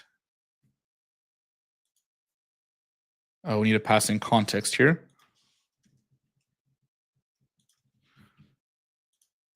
Yeah, so here we'll see it, but not on the homepage. Okay, so close detail. What I could do is I can just try to make a request. Now that's just making our code more complicated. Let's just throw in the post here. So we'll do post, and on the homepage, I just try to stay away from doing this, but let's go into first. And dang it, I thought I was gonna. I'll find a better solution. I feel like there's gonna be something I can come up with here. Okay, so now we see it. It works, and it's just gonna get the first one. Let's delete a few. Okay. Now here's kind of the thing that I really wanted to show here. So we load the sidebar.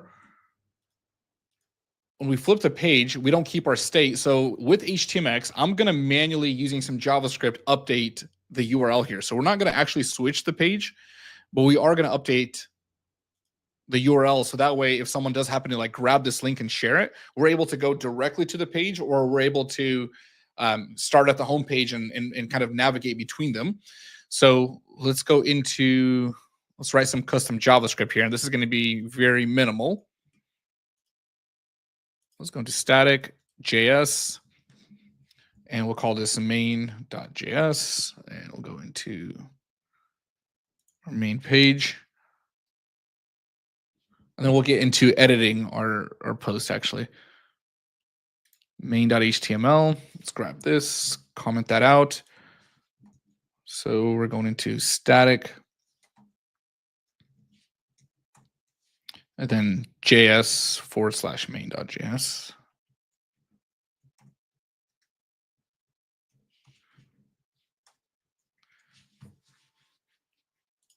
All right, so it looks like main.js did not load in.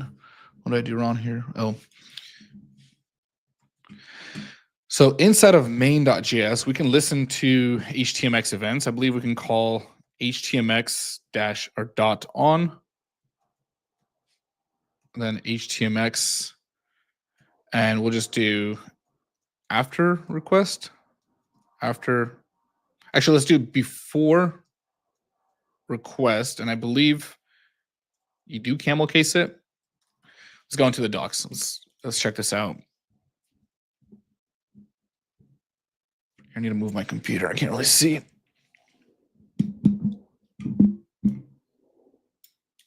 Events and logging. So HTMX, and then let's look for before.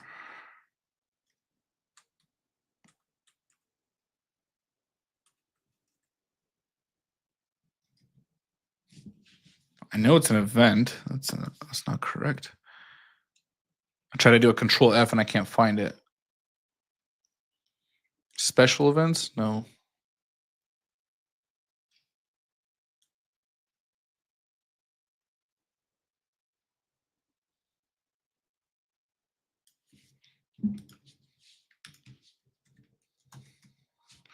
Okay, events in login, there should be an entire section on when we trigger these events. Okay, before, so I think they're camel case. So before swap, and then there should be after swap, before request, after request.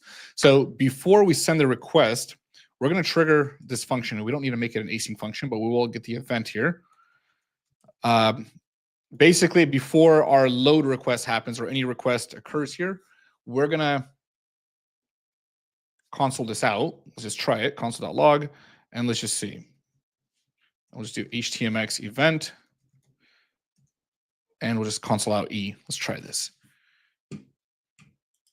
Okay, so let's go into console. HTMX is not defined. What do the docs say? It's just HTMX. I think I need to add in my custom code after HTMX. Yeah, let's throw that in there. You can replace URL in HTMX. Really? I actually didn't know that. Let me look that up. Well, I'm gonna go with this approach, and then I'm gonna try that because I want to show both of them. I did not know that. Let's look at that. I'm learning. Okay, so when I click, so before the event occurs, here's my console. So this gets fired because I added this in right here. So where did that go? We're basically saying before request, go ahead and fire this off. Then in here, we can see all this information about it. We can see the detail. We can see what the target element was. By the way, if you have like this code snippet, let me know. I'm going to look it up as well, but it'd be easier if you can just point to it. That'd be nice, actually. Okay, so give me a second. Got thrown off here. Okay, so here's what we're going to do. We're going to go and write a try catch statement. So try catch. And we just won't do anything on the error for now. Actually, let's just console it. Let's probably get to do that.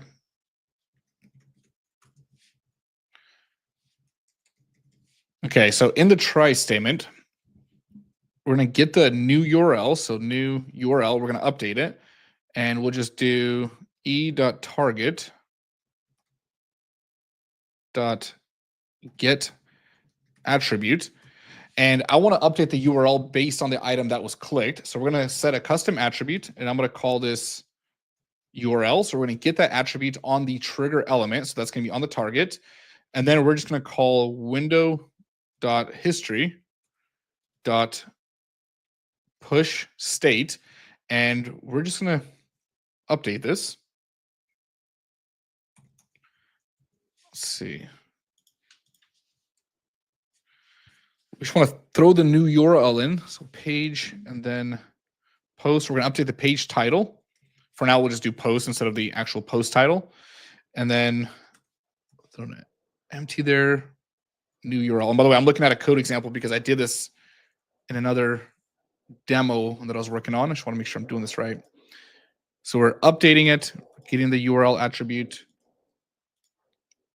Why am I getting this right here?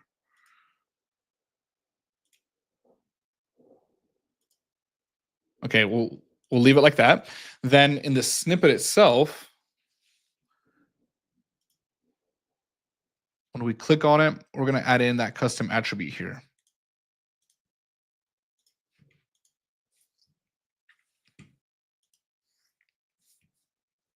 So URL.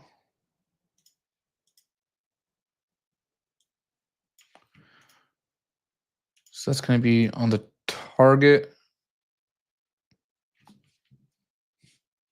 No, we want to put that on this container. So when we actually click on the text here, we'll do data-URL, and then we're gonna create the custom URL. So this is going to be, let's see, I'm confusing myself here. We're going to make a request.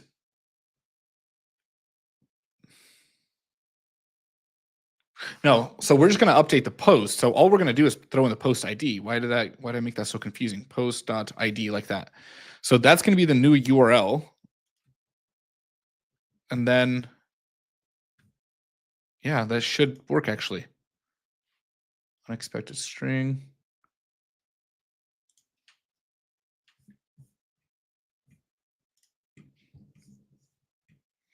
Yeah, sort of. I mean, I don't want to reinvent my router. I don't want to reinvent the wheel here, but all we're doing is just updating the URL with a simple, like we're just listening to an event and updating that. So it's not too difficult. And I think there's a more efficient way to do this, but it creates a hybrid system of a single page application without really recreating it. Okay, what am I? Window history post is the page title. Let me just look up window history push state. Just want to see the attributes.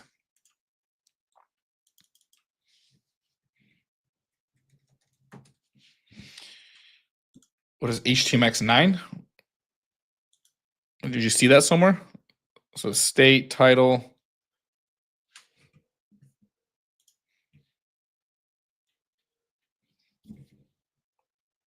Yeah, I'm gonna just need to stay quiet here and think because I'm clearly missing something. History.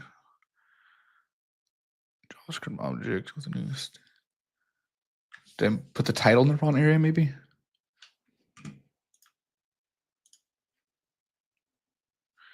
Oh, I see what I did. Okay. I created the entire thing as an object. Okay. There we go. So it's kind of hard to see because I can't update the browser or the. Anybody know how to zoom in on a MacBook, like actually update the browser so I can do this instead of zooming into the page? So when I click on this, I'm updating the content. So right now we're in a single page application, but if I happen to want to say grab this link and send it to somebody, now we're on the page. So now we're officially on the post page. Right now we're on the home page. So even though we're on the home page, we're updating the content, but we're updating the state unless in case we want to keep that synced. So that's kind of what I was trying to do. This right here, the sidebar is loaded on its own. So that way we don't have to pass that data in. So if right now we want to open the page up on a post page, the sidebar gets loaded in on its own regardless. We don't care where it's coming from. We simply make that request. Where did I go here?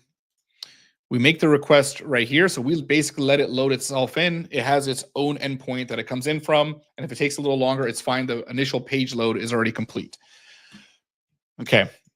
And the last thing I want to do is add in an edit page. I'm going to take a little break. I need to use the restroom, and then I'll be back. No, but I do want to start streaming on Twitch. I just want to start doing this a little bit more casual. Twitch, I feel like would let me do that. It'd be just much more laid back. Okay, give me a second. Let me just mute this.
All right, we're back. So we need to add in the update page, and I do want to test some load speed as well with this. Okay, so we update all the content. We can delete it. I want to be able to click on this edit button, and I want to be able to edit the content inline, and I'm going to get some code from a template that I have here. So in order, oh shit, turn this on my phone. Okay, we have an edit page here, and in order to swap this out, so on the, okay, I need to close out some tabs here. I need to think straight. In my post page, whenever we click on the edit icon, we want to swap out the inner HTML of this entire page. So the page container, we want to swap this out and we want to render the form. So I need to create an endpoint for that edit page. So let's do that. Let's go into API, views. Let's see, post detail. I don't want to create the endpoint. I do want it to be its own. Let's just call it post edit, because it's going to have a get and a put request being sent to it. So it's going to be its own little controller here. Post underscore edit. Primary key. Return render. And this is going to return the edit page. We still need to make sure this actually looks good. Edit.html. That's going to be a component. Technically, it's not its own page. Components, edit, and then the context dictionary.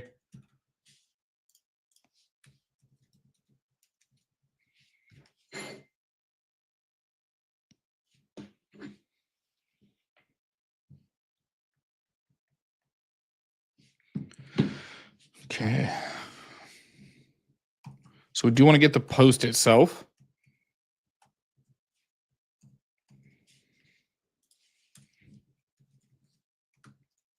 Post.objects.get. And the ID is going to be the primary key.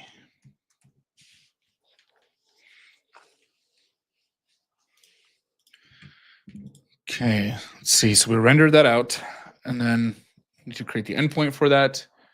Post, let's just throw this one in here. Path. Post/edit. And then we also want to get it by the primary key. And the view itself, views.post edit, like that should do. Okay, so, oh, it's post, so I made it plural. I don't know if I like that naming convention. I know with APIs that's more common. I don't know if I like that here though. I might review this code. I mean, I'm going to make this public, so if anyone has ideas, go ahead and feel free to submit a PR. I will watch this one because this is a project that I'm actually going to try to use as a good example for HTMX and Django. So I definitely want to follow best practices here. You know, there really are no rules at this point. We'll talk to Carson, the creator of HTMX, about that. See what he thinks. Okay. Post, edit, string, return that. Okay. Oh, the post page. That's what it was. Okay. So that's in my templates, components, edit. So this page, we need to completely destructure because I just copied this in from the original template. We'll update the title and such later, but let's start with this SVG because the SVG just looks horrible. We're going to remove that and we're going to make an icon here. And this is going to be called view.html. So this icon is just an eye. So we'll be able to alternate between click and edit and then click and view. So we can go back and forth and update that content. So view.html, we can include that here. Include icons view.html. And then all of this we can remove and we'll just extend our main template.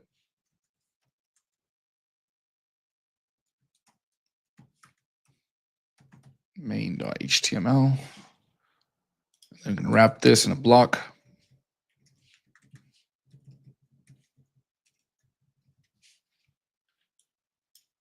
Let's see. So the form is going to be the entire container. And block. Okay, so that should do it. Now the form, I guess we can make the trigger element set everything. So inside of our post,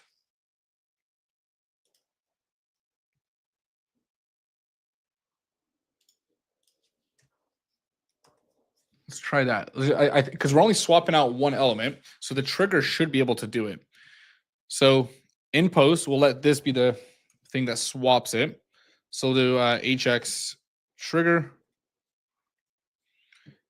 Roman says, have you done a progress bar for large file uploads? I want to do that. I showed that in my example in my latest HTMX video. Like I talked about it. Have not done that yet, but that's something that I want to work on. I want to do that and infinite scroll. And I'll see how my energy is feeling because I had a long day at work today and I don't know if I'm up for it. It's Friday night, but we might do infinite scroll here. We'll see. But progress bar is one of those two. Okay, the trigger is going to be click. And then HX get. So we want to be able to get API. Actually, we'll start with / API post edit and then post ID.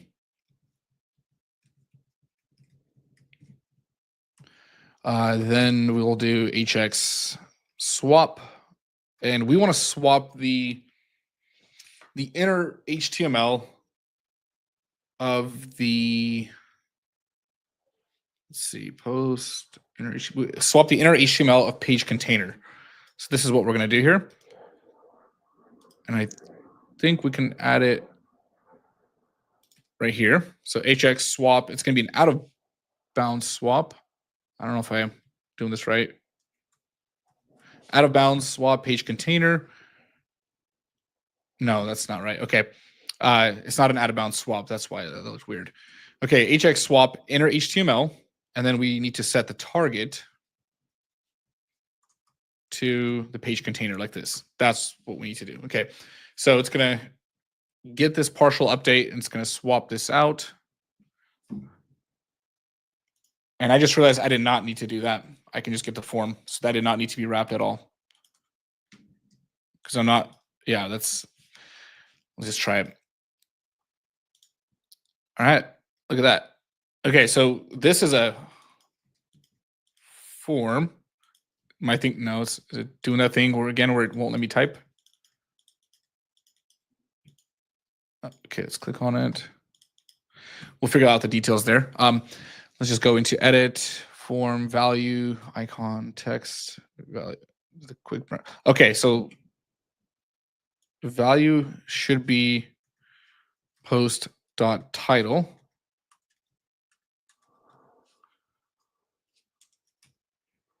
And then the body is going to be post.body.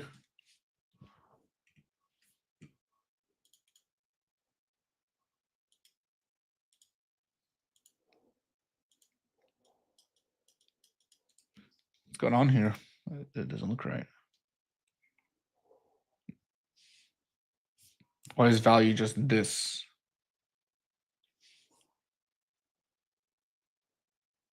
Value is post title. Should give me the entire post.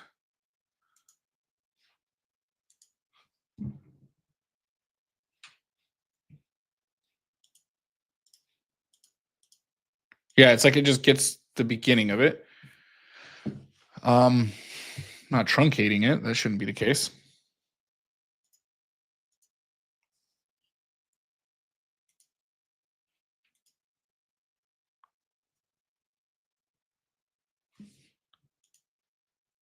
That's weird. Let's try doing this. Let's just throw in the post title. Why is this? Maybe it can help us debug a little bit. And oh no, that's the original. Okay, so we see the title. Why is this cutting it off? Let's throw this in a string, maybe. It shouldn't matter. Yeah, I guess it did. Wow, that's weird. I did not know that you needed to do that. I just assumed that it was a string. Okay, so now we can go between edit. Okay, so when I click edit, oh, sorry about that. Hit the mic there. So we want to change the icon here, and that should be view. And why is the edit icon? Maybe I copied the wrong snippet. So when I click edit, the edit page should have the edit or the, yeah, okay, that's the wrong SVG. I'm gonna have to go get some sample code right now. I must have copied the wrong one. So we'll go into view.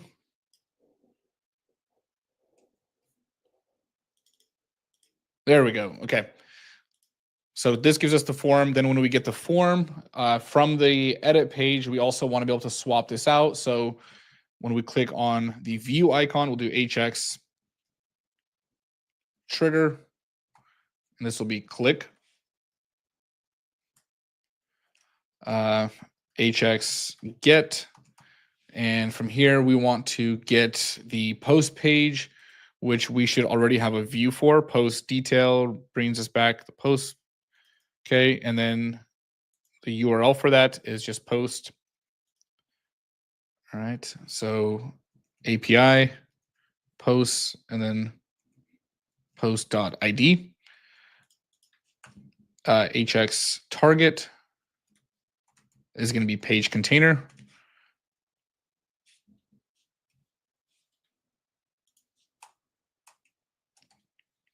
And then swap is just going to do inner HTML again.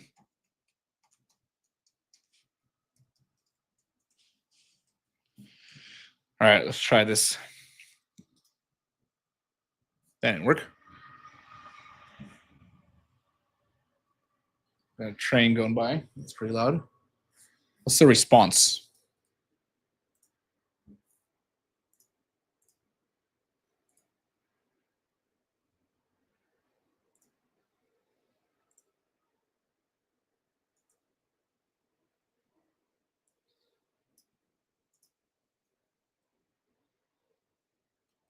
It's not swapping it right then. Swap inner HTML target is page container. Page container post API post. So it's returning the right element.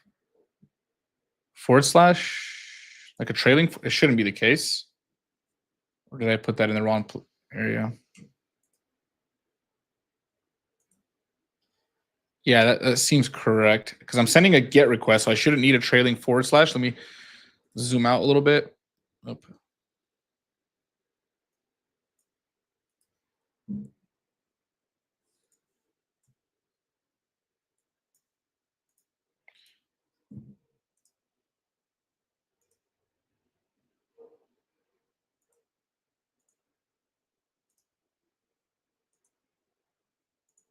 Okay, this brings back the form. Why does it return a form again? Something's wrong with the URL then. Okay, post edit. So this one says edit, so that shouldn't return. It looks good and snappy, but you're making an unnecessary request to the server. It might be better to handle it in JS, so server. I'm not sure about the double request. I need to actually look into the HTMX code, maybe talk to Carson, because it's all JavaScript under the hood, and I'm trying to figure out why. I've noticed that myself. I don't know why that's happening, but I don't think it's a double request that's causing the issue. It looks like I'm making a request to both endpoints. That's the weird thing.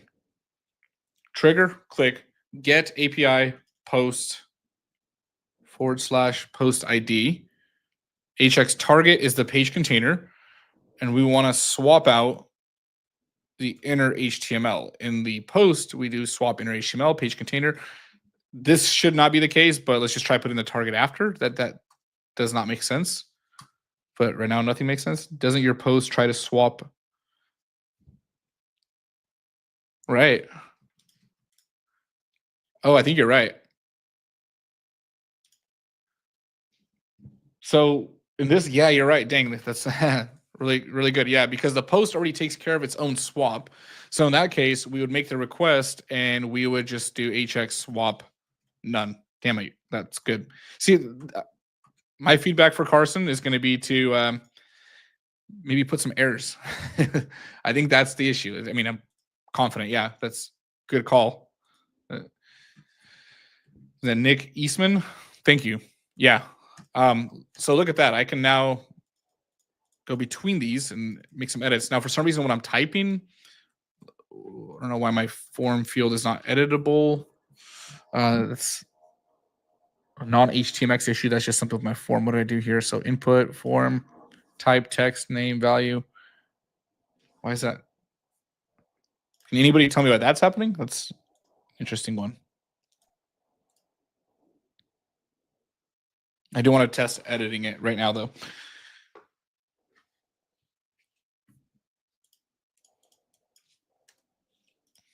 Okay, let's try doing a Control-Shift-R. That's got to be just my keyboard doing that.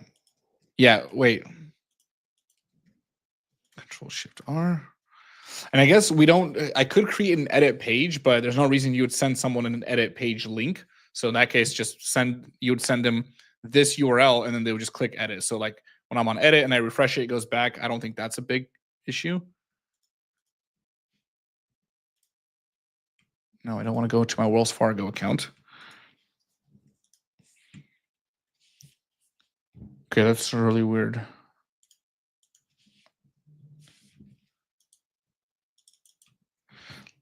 Let me just try let's just try doing this. Let's go into it. Let's make this text field empty.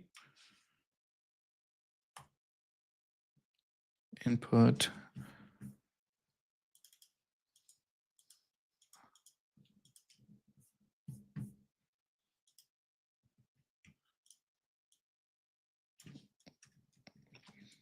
All right, we'll figure this out. Let me just clear my mind a little bit. I think Control-Shift-R. I swear, if this is just my keyboard that needs to be restarted, or my computer.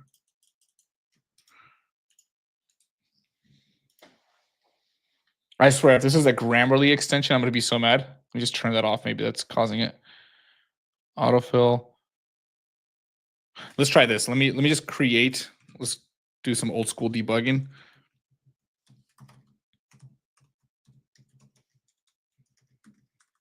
Let's just see if it's any input field, and let's do this on the in the sidebar. Let's just go input, type equals text.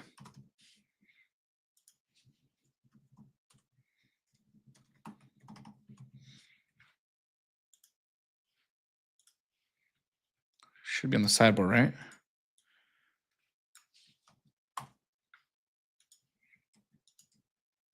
Oh, oh, that's hilarious. I think that was stupid. I have a demo open that I'm kind of like picking things from, and I started updating the demo. But I still think the issue is here. Let's see. Yeah, so I was editing this correctly. Let's go into snippet. This thing's getting in my way. Post or sidebar. Here we go. Sidebar. I was literally doing this on another screen. Okay, here we go. Add text. Okay, so something about this form field. Let's just replace the entire edit page then. Let's just try this. Let's make it one field. Let's remove this from my sidebar because actually I'll leave that there just so we can confirm that it's not my keyboard. Edit.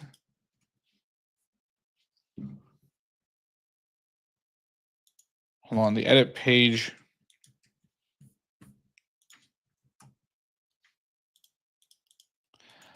I think I'm starting to see a common theme here. So I'm not removing the actual page content somehow. So it's in the request and response here. So in edit, when I only return this item, and in my view, when I go to edit, I'm returning edit.html. Yet even when I click on it, this is still here, and that's not supposed to be there. So let's go into edit. Let's just undo everything.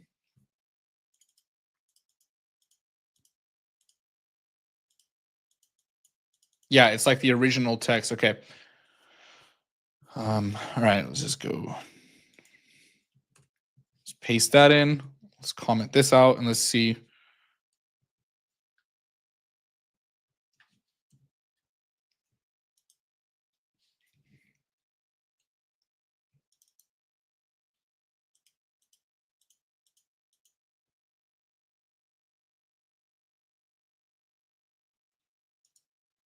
Yeah, I pasted something that I wasn't supposed to. Why is this here? Okay, no, that's for my that's the header.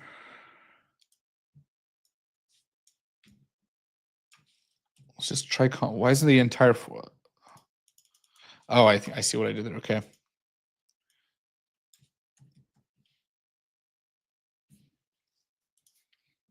Okay, edit. All right, that's in the view then. Oh, let's check the response. That's probably going to be helpful. Network tab. Let's click edit to. So it's not swapping everything out. That's part of the issue then. So in post, hx click, swap inner HTML, hx target. Dang it, that's the issue, or one of the issues.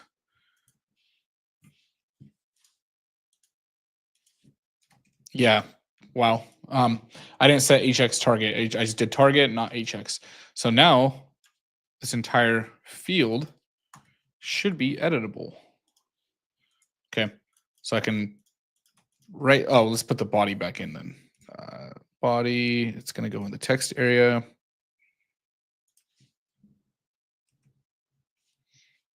Post body.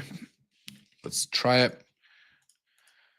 Okay, so at any point, I can do whatever I want with this. I can just edit it in line. It looks pretty cool. The problem is when I hit publish, it doesn't actually save it. So we want to work on that. Now, with HTMX, I've done a put request. I could just send a post request here, but I want to try doing this the HTMX way. When you're updating an item, it should be a put request. So I want to stick to that method. But the weird thing is with HTMX, when I'm sending a put request, from my experience, I have to put this on the button and not the form. That's kind of weird. So let's try this. So triggers, start with Ajax. Do a put request. Yeah, you put the, no pun intended, you put the request on the button.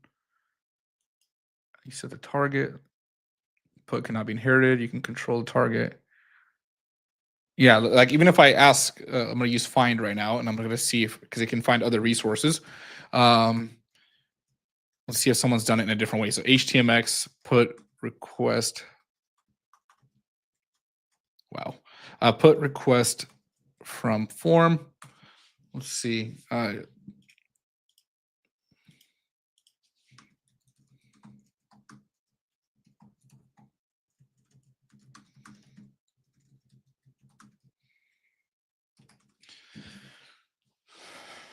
see.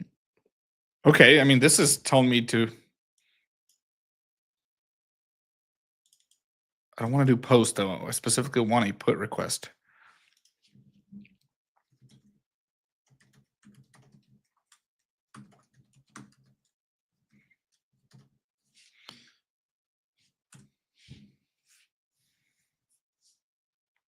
Yeah, it's just telling me to do this, and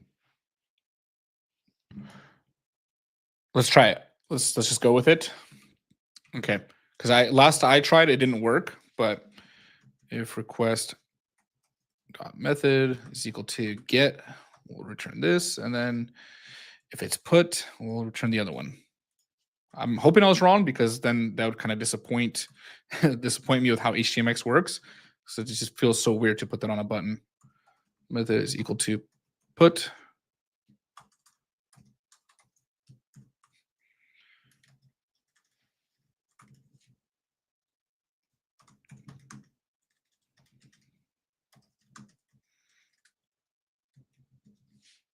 And for now, let's just return HTTP response.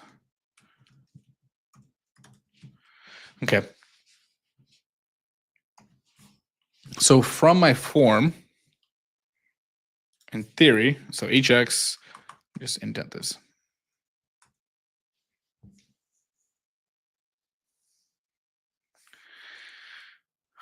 Okay. HX put.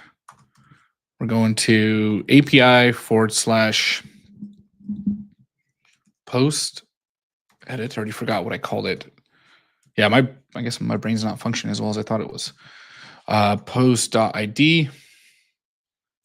Okay. Form, the trigger should be automatic because it already has a submit trigger. Let's see what the demo says. Okay.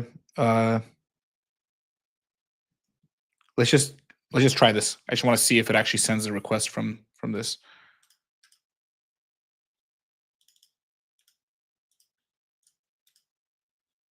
Yeah. Wow. I sent it. I don't know why that didn't work before. Okay. Put trigger. Put request triggered. Awesome. Okay. So now I want to send the data. So let's see. Let me try to get the data here. Data is going to equal to, is it request body?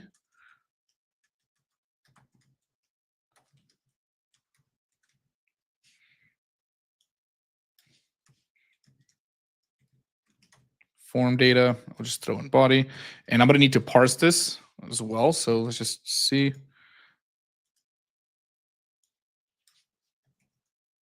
Content.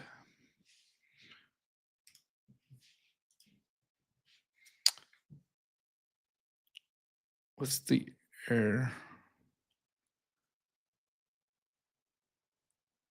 I can't tell if this is a new error, if that was happening before. Let's just try it again. But I do see the data, so that's looking good. Okay, I guess I was completely wrong on the not being able to send put request. Okay, publish, and yeah, let's figure this error out real quick. Someone's asking about another question about Twitch. I think the streaming experience with Twitch is just so much better. People like to view from there, I guess. It's probably why someone would care about it. The replay experience isn't as good, but value ID field. Okay, I must be sending something. So this is just small stuff. Let me look up ID, post ID, post title. It's like a small error, but either way, I should try to fix it. Network tab. Let's try to send it again. Edit, publish. I'm not seeing an error anywhere. Okay, so let's take care of the actual data then. Okay, so we get the data, and it's a little bit annoying. I try to just parse this data, had some issues with it, specifically with Django, and I found a solution, and I'm just going to hack my way through this real quick. There's a solution that I found in order to turn this into basically a Python dictionary. So I'm going to pull that up, and I'm going to parse this real quick. So right here, you see B, and then it's a string title. We see the title, and then we see the body right here. Like, it's, for some reason, that was just harder to parse than it should be. And I only had this issue in Django. Don't know why that was the case.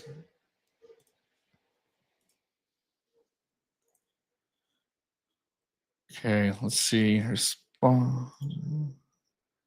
Okay, so we're going to do this. Let's go into our views, import. Actually, no, that was the okay. From Django dot HTTP import query dict, and then in here to get the data, we're just going to do query dict, and we'll throw in the actual data or the body in there, and we're just going to set the encoding to UTF-8. Okay, yeah. I don't know why Django had to make this so complicated. That needs to be a string, but I had some issues with it. This fixes it. So now if I check the form data,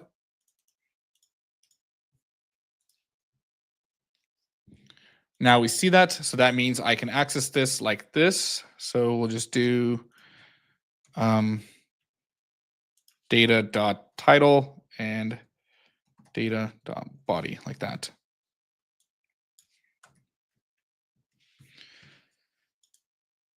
Okay. Nope, that gave me an error.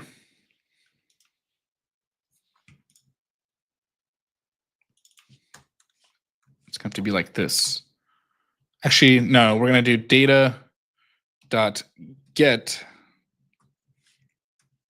title and then body.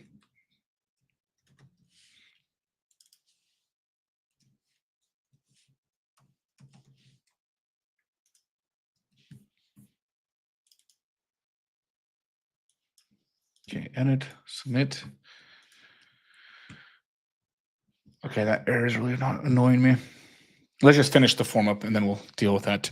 Okay, so I guess once I have that data, I can just do post, which I already get the post here. So let's move this outside of the condition here because we always want it. And then and then we'll do post dot title. That's going to be equal to data dot get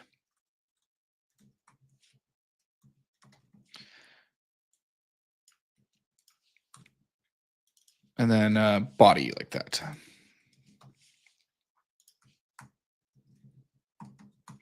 I just realized I probably should check if this. No, I'm not blocking that. Okay. Cool. And then the response should be return render, and I should return the view page. So request components,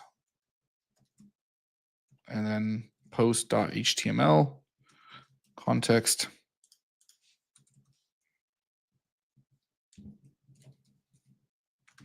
So we're going to do a few things here. We'll see if I have time for this actually. Yeah, I am back. So, yo, the keen of Django is back. I don't know if I'm the keen, but I do enjoy being back. All right. So let's try to swap here. Publish. Perfect. So if I make an edit, we'll just say the quick brown, we'll just do silver. Quick silver fox. Did the quick silver fox really jump over the moon? Edit. There we go. It's updated. Now let's remove these right here. Now what I want to do here, so that completes that functionality. But what I want to do here is when I edit this, I want it to be updated here. Like, so right here we see silver. If I edit this and say brown again, it doesn't update on the left side. So I want to do multiple updates. So let me think about this. So in the response, we're returning a post. So I'm going to need to make a post edit response, and we'll need to swap out. So an edit, we don't let this take care of the swap. So the post page swaps itself in the container. And in that case, yeah. So we're going to need to return more than just a post. So we'll go to responses and we'll just do post underscore add. Oh, no, not add. Post edit. Okay. And we'll just include it. Include. What do I do here? Oh, no, it's just components. Components and then post.html.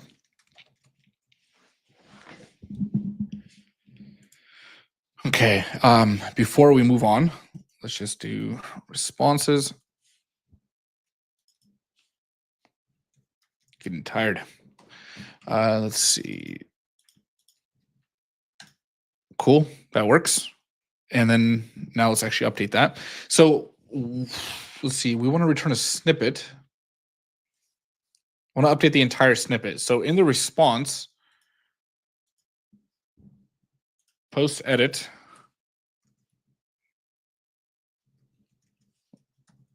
I want to include a snippet. I think this is the way I want to do it. Components, snippet.html. And now in the snippet doesn't take care of itself. So that's kind of the issue.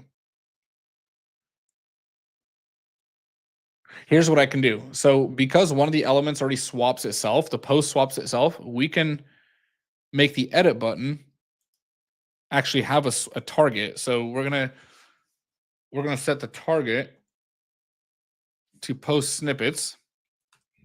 HX. No, that's the target. I know there's multiple ways of doing this, but specifically because we want to be very accurate where we go with this one. We'll just do swap, and we're gonna do. No, I don't think I want to swap, because the problem here is if I do after begin, and the element was somewhere like down here. Let's say like we had multiple elements. It's gonna add it twice basically.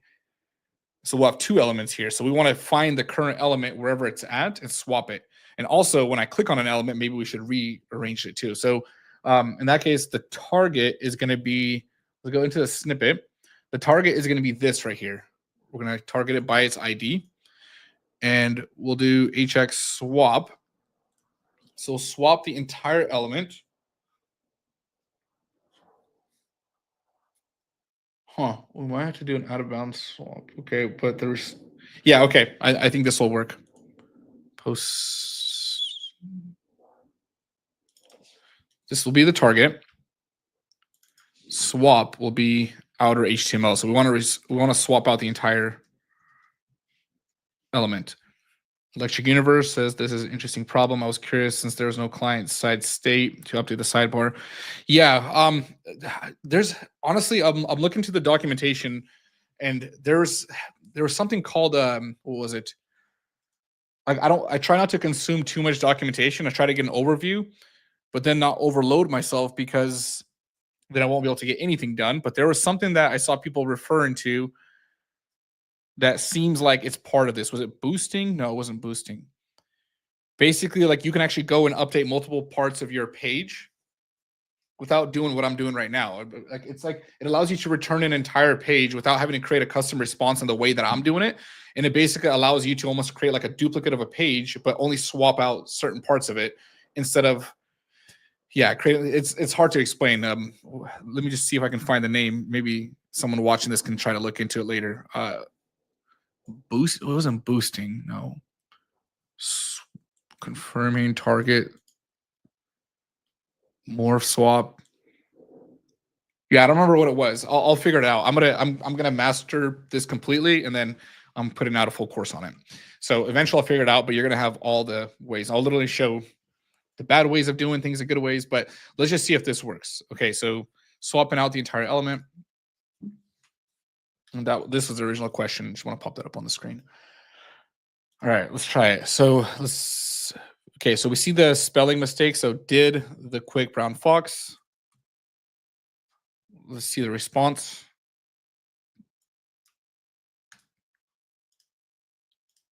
Let's change it to silver. So didn't swap it, but I need to see why. Okay. The response gave me back the page. And then where's the snippet? It's not bringing the snippet. Did I return it? Post edit, component snippet. Am I misspelling snippet? No, that's correct. Okay. And then in the view, let's put request, respond with post edit. Let's try this one more time. Components. I feel like I have like a typo or something.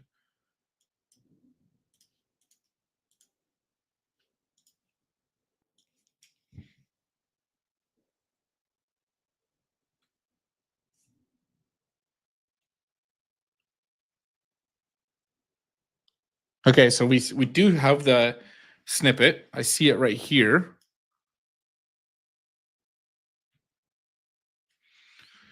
Let's see the trigger.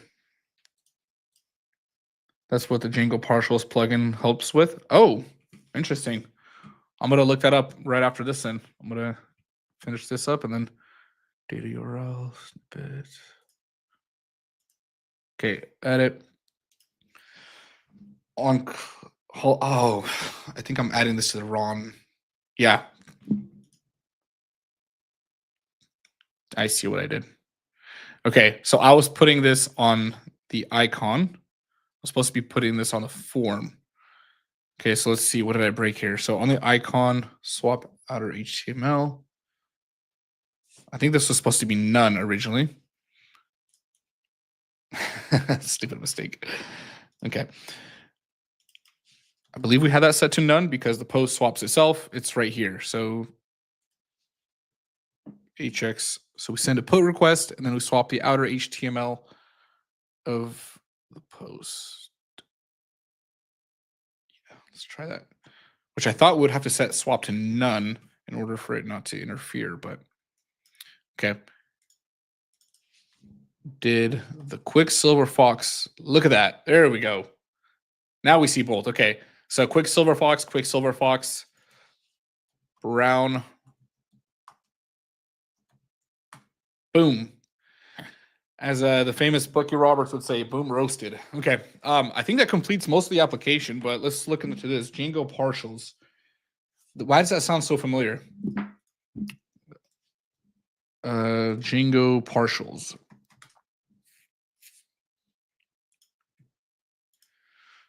Django HTMX partials. There's already a Reddit thread on it. Hi, folks. I put together a quick post using HTMX and Carlton Gibson's excellent Django template partials package together.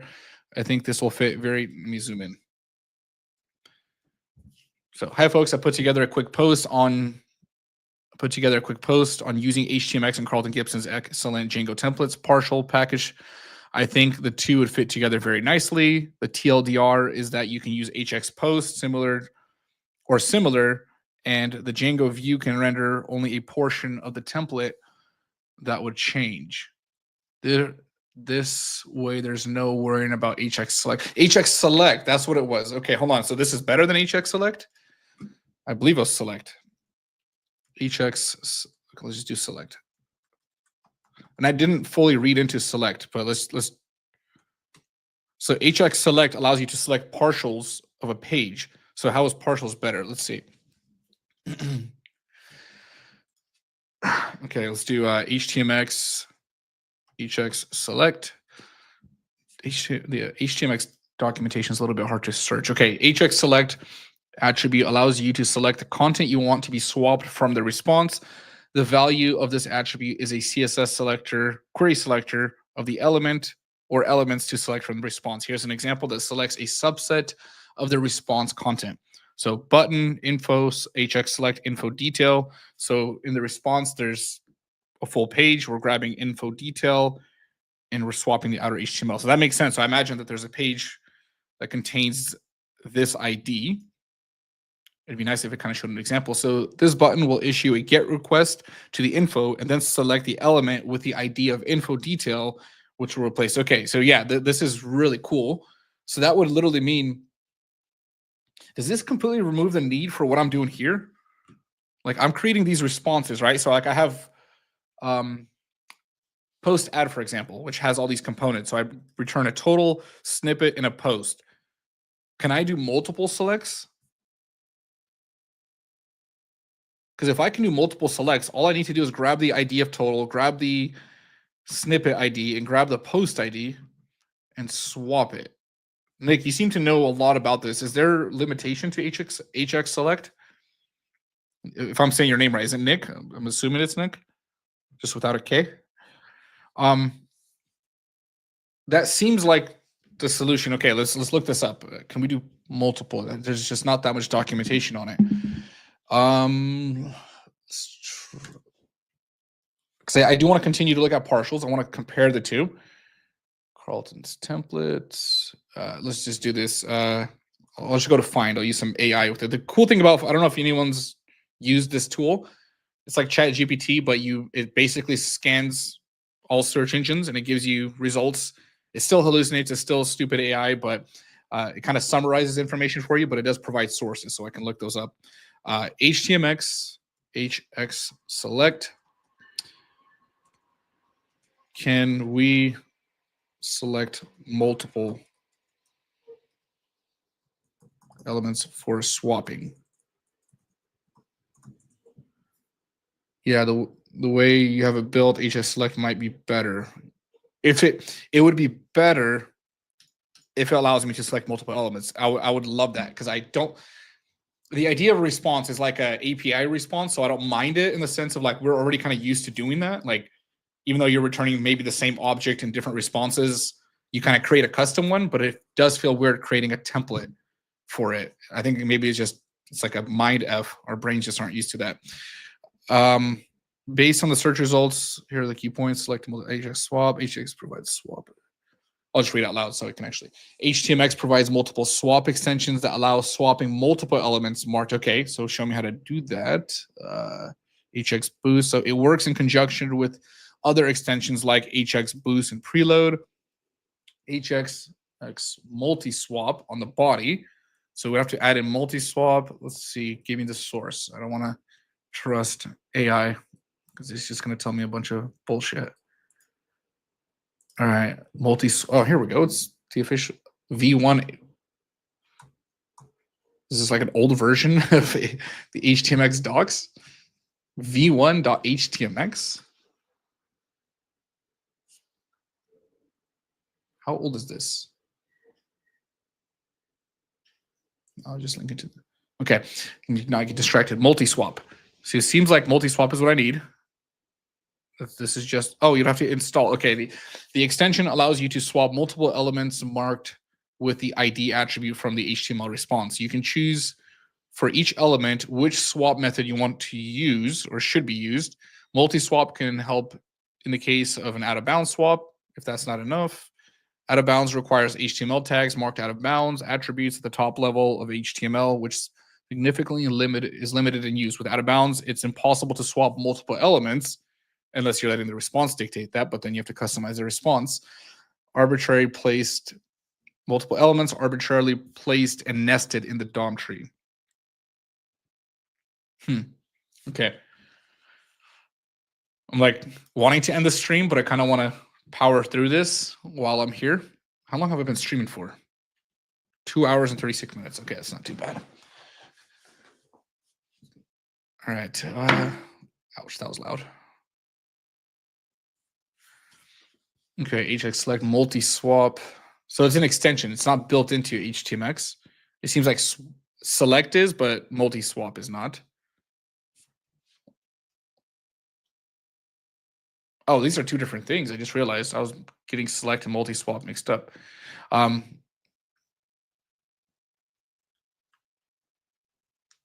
Yeah, select does seem limited.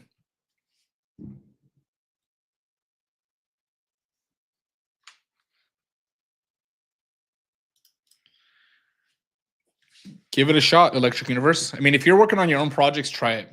It's one of those things that's just really interesting. I wouldn't recommend diving all into it for work. But if you're doing something of your own, I think it's really fun to play with. Okay, fragments. Yeah, I'm gonna have to dive into this multi-swap thing. But before we do, let me look into what Nick. Okay, oh, here, let's. My ADHD brain here. Okay, let me look at this example. On your action element, HX swap, multi-selector IDs, swap. Literally, you can just throw in multiple IDs, and you can even dictate how each one. Wow. Holy shit. That's pretty freaking cool if that's how it goes, because you can literally select the IDs. You can pick an entire page apart. I guess the other, when you'd still want to customize a response is maybe when the current page doesn't have the element we're looking for. Like sometimes you might just want to add in a new element. So we add in multi-swap to the body, HX X, multi-swap button. Oh, boom, boom, boom. I mean, real world. If this is, let's try it. Hi, I like Django. I do too. Okay, let's see. Let's see if this is some super outdated package or something like that. Okay, we're going to add this into main.html. Dang, I was hoping to get to infinite scroll. I don't know if I'll get to infinite scroll today. Okay, let's see. This is in main. Let's bring it in. Add this above our script tag under HTMX. The version number kind of worries me. I don't know. Is there not a specific package format? Like, why is there not a repo link to it? That really bothers me. Okay, so we add in, let me zoom in. HX multi-swap, HX boost. So it works in conjunction with HX boost, I believe, which I still need to do more research on. But we'll get to that in a second. Don't like just copying and pasting code that I don't know too well, but let's go for it. All right. Oh, I still need to figure out what that issue was earlier in our code. Okay, where was I at? So when we click HX swap, hold on. So, oh, it just extends the original swap attribute. So you would literally just add multi. All right, let's give this a shot. Let's see, where do I want to try this? Let's go into post add, because that's our most complex one. Post add right here. This is where we'll do it. So in this case, let's just comment this out.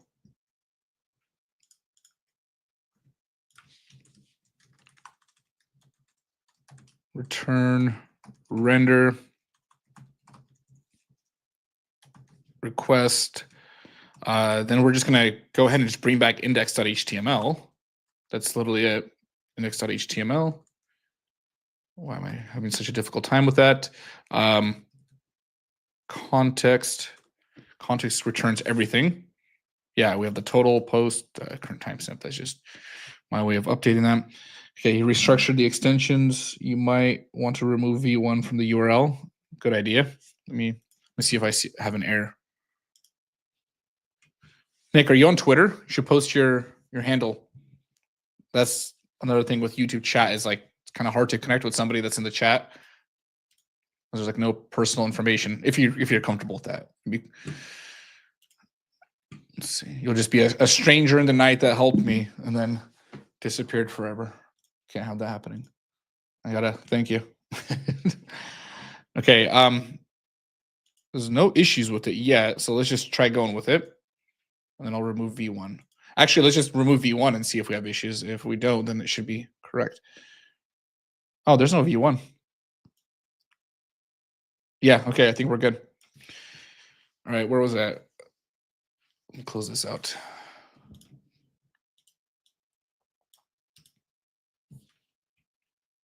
Okay, added multi-swap. Views, we're returning index.html. Then on the original request, we go into sidebar. In sidebar, we update that.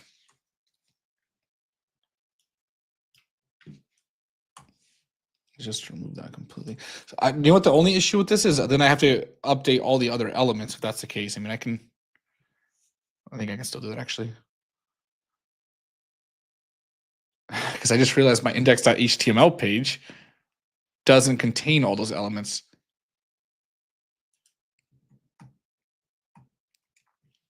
So if I go into index.html, no, it does contain it. Okay, never mind. That's a lie. We just load in the sidebar on its own. Okay, that should work.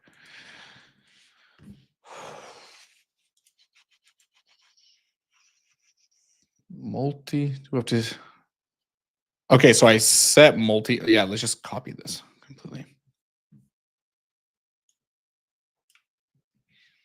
So we target total. Let's just try targeting total. Let's just see first if it works. Actually, might as well do page container as well. And then we probably want to remove the target too, because we're kind of setting the target here. Yeah, we are. That would cause an issue.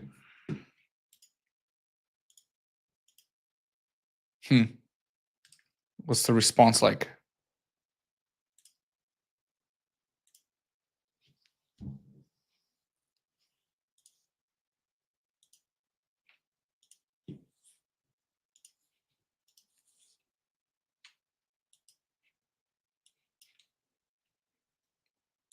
Why is it only returning the post? I'm getting total. Hold on, the page container is the target element. Yeah, I didn't do something right. Oh, you meant the docs page, yeah. Yeah, I'll look into that in a second then. Here, let's just try it. Actually, while we're here. No?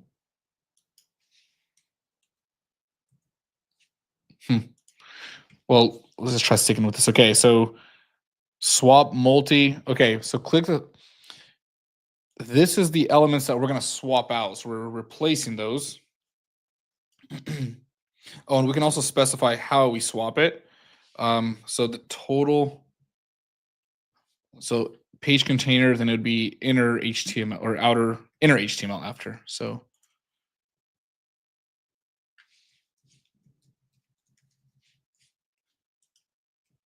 And we don't need to specify how it swaps, but let's just go with it. Outer HTML as well. So inner and outer.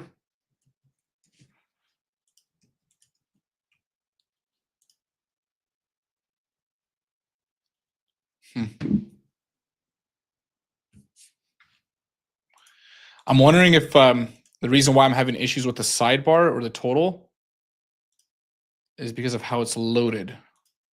Okay, hold on. My total's not rendering at all. What happened here?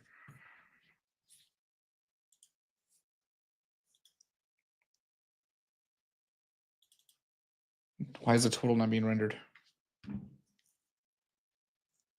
That's what I was worried about. Okay, views.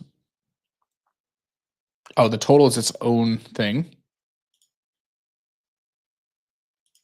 It's an API. Sidebar. Total. Should be there.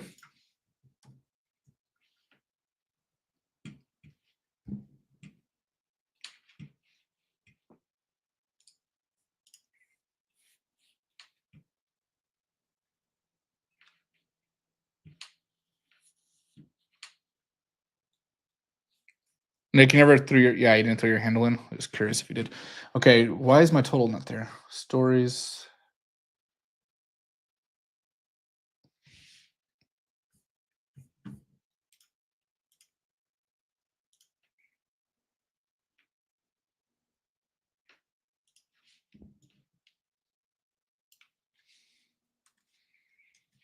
Let's just see if that's causing the issue. Or at this point, I'm just trying to go for anything. No. Am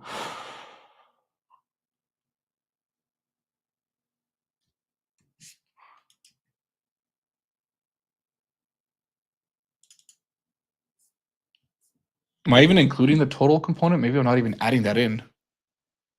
Components total. I'm wondering if it just wasn't added in earlier and I missed it. Let's just manually add it. Let's just see. Oh. Let's just grab it.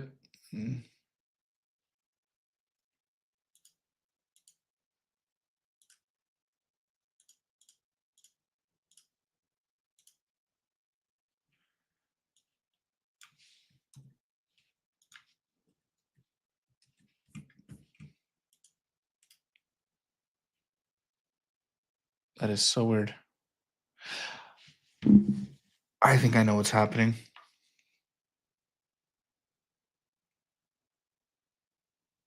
But now I'm not sure. Okay, index sidebar. We loaded in. Let's just bring the sidebar in directly. Let's avoid this mess right here for now.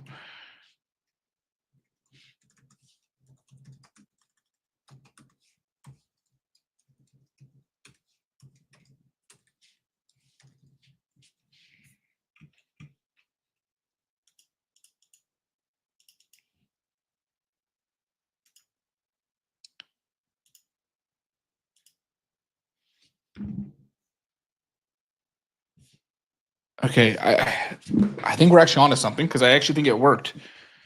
So we're gonna undo some of the stuff or redo some of the stuff we undid, just to test this. But inside of my home page, if I add in posts,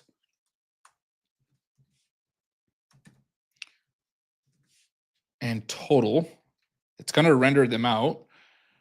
And it looks like it's actually being updated. No? Oh, I'm going to, that's why, because there we go. Okay.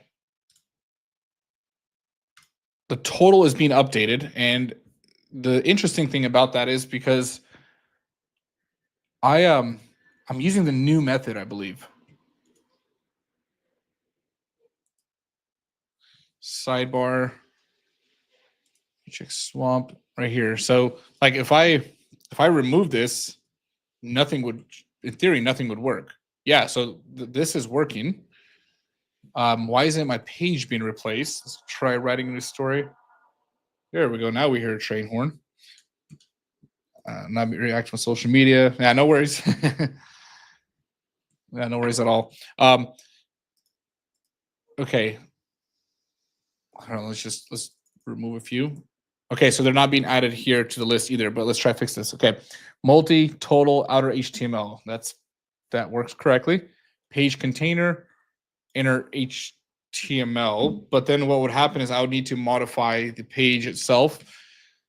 Yeah, this could be a pretty cool solution. I'm gonna try this, then I'll leave the code where it's at, fix it before I push the repo. Probably push it tomorrow morning or tonight. So in that case, what I would do is remove this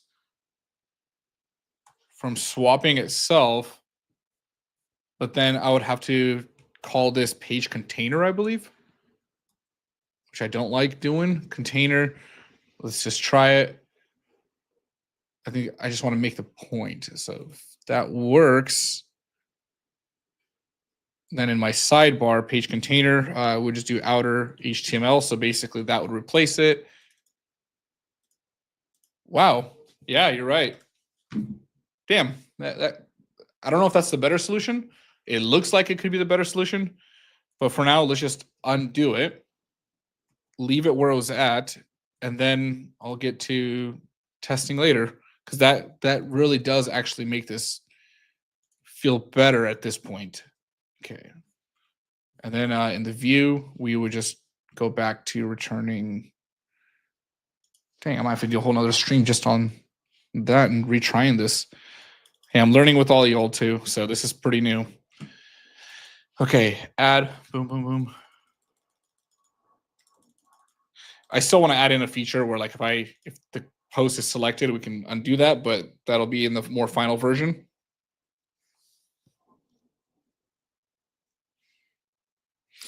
Yeah, this is interesting. I've seen people start adapting it. Like it seems like people are really taking to it. And I know that it still needs to be stress tested. I don't see why you couldn't do this with pretty large scale applications. Like the only to me, it's not the size of the application, it's the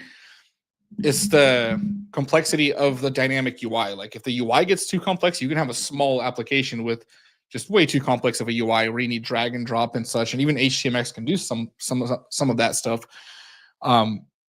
I don't see any reason why you couldn't scale with this at this point. Like I'm not like I feel like I've barely tapped into it, and the amount of stuff that I've been able to update is just impressive.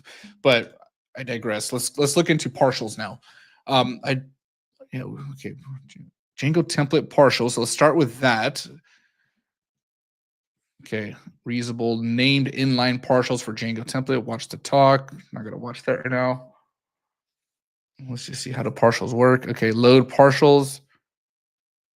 How's this different from just using the include statement? Partial. Okay, once installed, load the partials tag at the top of your template. Let me zoom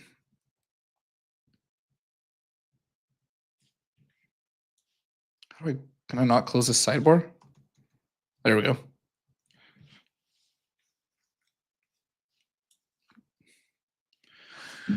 Okay, once the partial is loaded, you can use the component partials, test partial. For extra readability, you can optionally add the name. Oh, is this like allowing us to reuse like a part of a page instead of like making its own component how I did, where like you can actually extract a partial, block main, beginning partial, test partial. So I'm assuming what you would do is you would add this partial tag on the original page, Is that what's happening? The partial content will be rendered in each time. It's also integrated with the template loader. Huh, that's cool. Yeah, so you build your page as is. It seems like you add in these like identifiers and then you reuse them without making it. I mean, I like the idea. Here's the thing. I don't mind doing this right here, but I do have some problems with it. This being able to just include stuff like that, I think it works very well. The problem that I have with it is that the syntax is just ugly. Like I would rather be able to just say like how you would use it in React or any other template or front end framework where I can just say snippet like that. That would be much better. This double curly braces syntax, it looks horrible. Now there is a package, and I put a tweet out on this. Let me pull this up. Kind of review my own tweets. Template Django. I'm just looking at my own Twitter history. I forgot what it was called.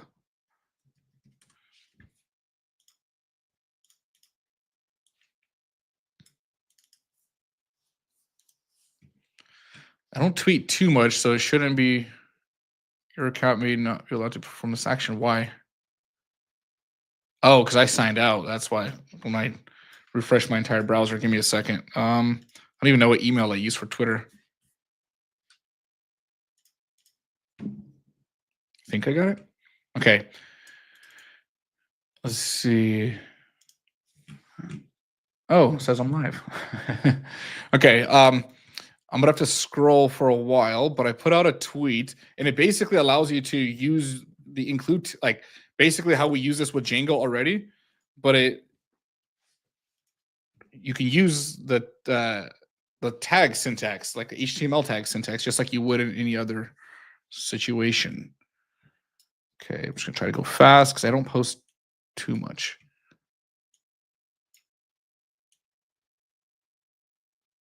Okay, should be somewhere here.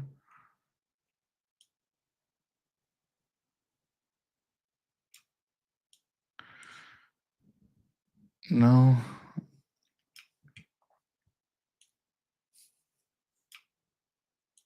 Maybe it was here? No.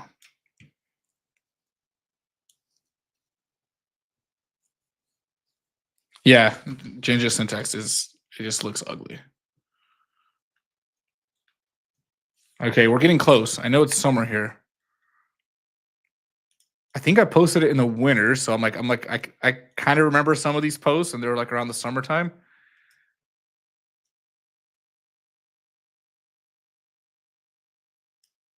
Oh, come on, I really want to find it. Okay, let me just here. Let's use some AI. So, Django package allows you to write better template syntax.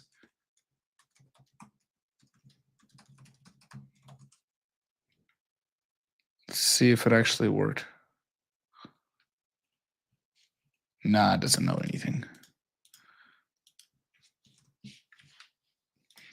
Django components, and it feels okay. I started working with Django components. No, that wasn't it.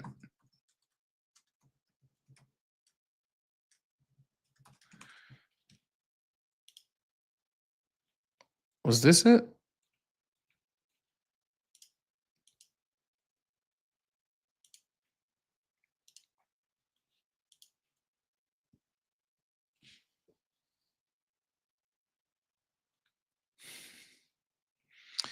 No, that doesn't sound too familiar.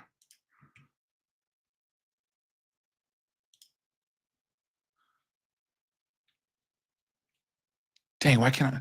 Really? Okay, let's just try this. Let's just say let's you.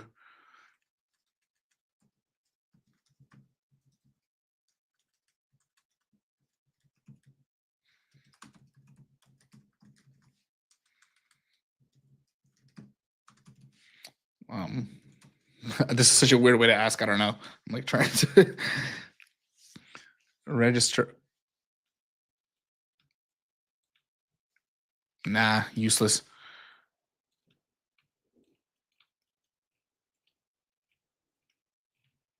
Dang it. Well, I guess I'm just relaxing anyways. I'm kind of unwinding, so I have some time for this. I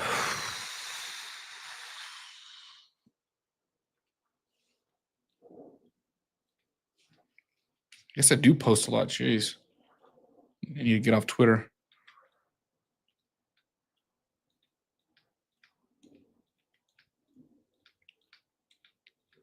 Yeah, now I can't tell if I've passed it or not. Like, I have really good long-term memory, and usually I can kind of remember, like, no, I definitely posted it way after this, so it's somewhere up here. Went to Code and Coffee. I do remember that.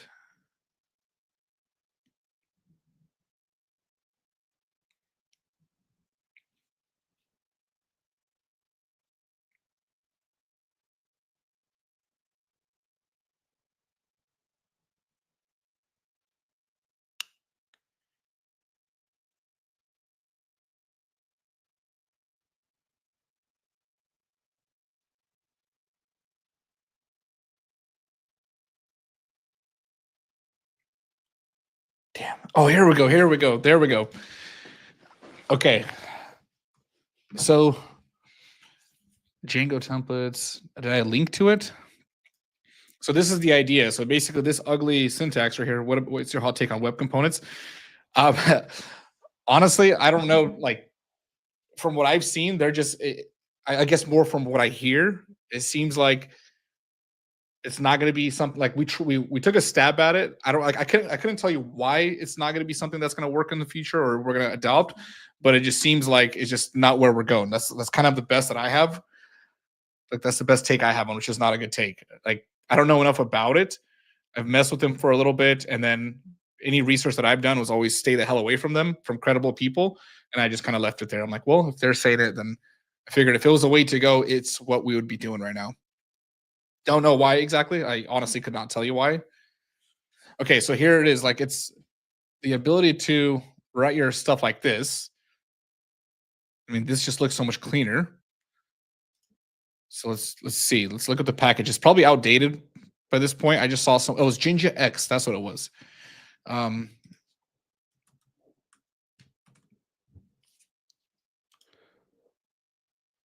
let me just look it up. What's the issue with web components? I know Theo Brown did a.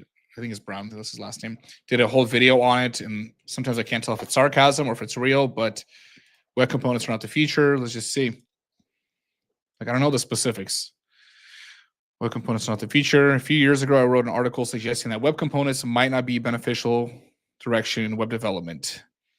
It wasn't. It was a soft hand look at where maybe. Let me zoom in. It was a soft-handed look at where they made sense and where things fall apart. It wasn't gestured. It wasn't geared at the at us against them argument. And I hope people would come to a reasonable conclusion for themselves. But over the past few years, I've only seen situations worsen. Some may have never taken web components seriously, but I also have. But I always have. I use them in production. I've used them in production for 7 years, wrote several polyfills in the earlier days for things like Shadow DOM to use them before they hit prime time. But my experience then and my experience since only points me to a single conclusion. Web components possibly pose the biggest risk to the future of web development that I can see. See, like this is what I've seen. These are the type of headlines. And I try not just going on headlines, but trusted sources too, and normally do the research. But let's see. All right. I admit that the statement comes off heavy-handed, but many reasons lie below the surface as to why I believe this, and it starts with the understanding the proposed benefit of web components. The vision of web components is that one day, regardless of what tool you use, the author of them, you can have I'll read too fast. Regardless of what tool you use to author them, you can have web components that feel native as DOM elements that can be added to any website without consideration of how the website is authored. No concerns about the benefits, build tools, specific runtimes, mechanisms, or the way one would interface with these web components would ever change in the sense of a portable, interoperable web. One that can mitigate the future need for mitigation. migration, one that can mitigate the future need of one that can mitigate the future need for migration, one that sets up for any possible future the perfect way the future-proof sites and applications. A compelling prospect, isn't it? This is exactly why I propose web components, so that they learn. This is exactly why the promise of web components is so alluring and so dangerous. Yeah. So again, that's where the idea just seems amazing. We can use them regardless of whatever tool we're working with. Let me try to skim through this a little bit. Let's see. Oh wow, this is a long article. I am not going to read all. Oh, never mind. Okay, I'll finish it because that's the comment section. I thought that was going to go forever. Okay. Compelling standards. How standards are proliferated. Situation. There are 14 component standards. 14. Okay. I didn't need to pull up the old XKCD comic for you to know the challenge with the standards. The more ambitious the standards, the more likely they will have an opposition and alternative approach to accomplish it. This doesn't go away when something isn't standardized. It suggests that there is one blessed way, you can take it or leave it. If the sheer number of JavaScript frameworks is any indicator, we are nowhere near reaching a consensus on how we should author components on the web. And even if we were a bit closer today, we were nowhere near a decade ago. The introduction of higher level primitives can have a positive effect. Suddenly something harder to do becomes easier, which initially leads to more exploration. Web components cause an increase in the number of JavaScript frameworks in the mid 2010s. It was an important inspiration why I created SolidJS. Okay, so this is the creator of SolidJS. I didn't know that. A similar example would be to increase in meta frameworks being built thanks to Vite, but also a negative effect. Okay, so I want to get to kind of like the meat and bones here. So, chilled beer says it's snowing in Canada. That's the best time to have a chilled beer.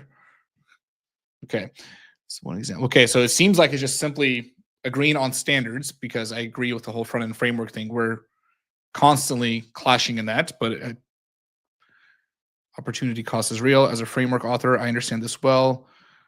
Okay, for React developers.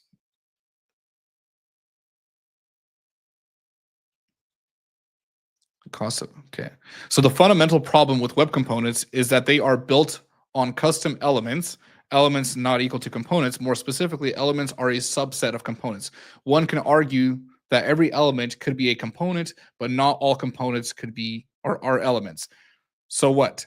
It means that every interface needs to go through the DOM, some in well-defined ways that aren't perfect fit, and some in a newly defined way that augment or change how one would deal with the element to accommodate extended functionality. To begin, the DOM elements have attributes and properties. This is so they can be so they can be represented as HTML. Attributes accept only strings, while properties begin in JS. Interface being a JS interface, they can handle any value. Native DOM elements have many rules around specific attributes, properties like how some are Boolean existence means they apply, while others are pseudo Boolean needs an explicit true or false value. Some properties reflect attributes and others do not. A goal of a templating language is to solve this in a uniform way. We can make special rules around known elements and attributes, but with custom elements, we don't know. So this is why templating libraries have interesting prefixes to indicate how things should be set. Even solid JSX, we have ATTR, or attribute, prop, and Boolean prefixes for this reason. Now every runtime, location, compiler, hook needs to be aware of this. Honestly, I think I'm too dumb to understand like the specifics. I don't go that deep into this world. So I'm kind of getting the conclusion that there's just no way we can build a uniform way to do this, and specifically with the front end frameworks, because really it's all JavaScript being turned into HTML, and there's just no way of doing that. That seems like the conclusion. I'm gonna have to do more research on that. The real cost of web components just seems like standardization.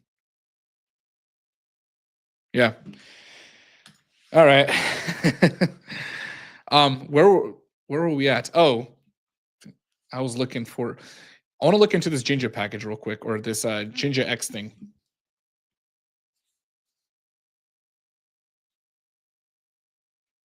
Like, has anybody done anything with it? Because I know it came out and it was like hyped for a little bit, and then if no one's supporting it, I don't know if I want to spend time on it. Jinja is a fast. Okay, I know what Jinja is. Pip install Jinja 2. Oh, I'm looking at the Jinja code. Okay. Or Jinja documentation. Jinja X. Hey, CV 1960. Okay. Jinja with Django. Django has its own templating engine. Jinja is inspired by Django's templating engine, if I remember that correctly. But Jinja X, I believe, is built for Jinja or Django. Either way, it should work, I believe. Why can't I find the package? Here we go. There's got to be documentation linked to it.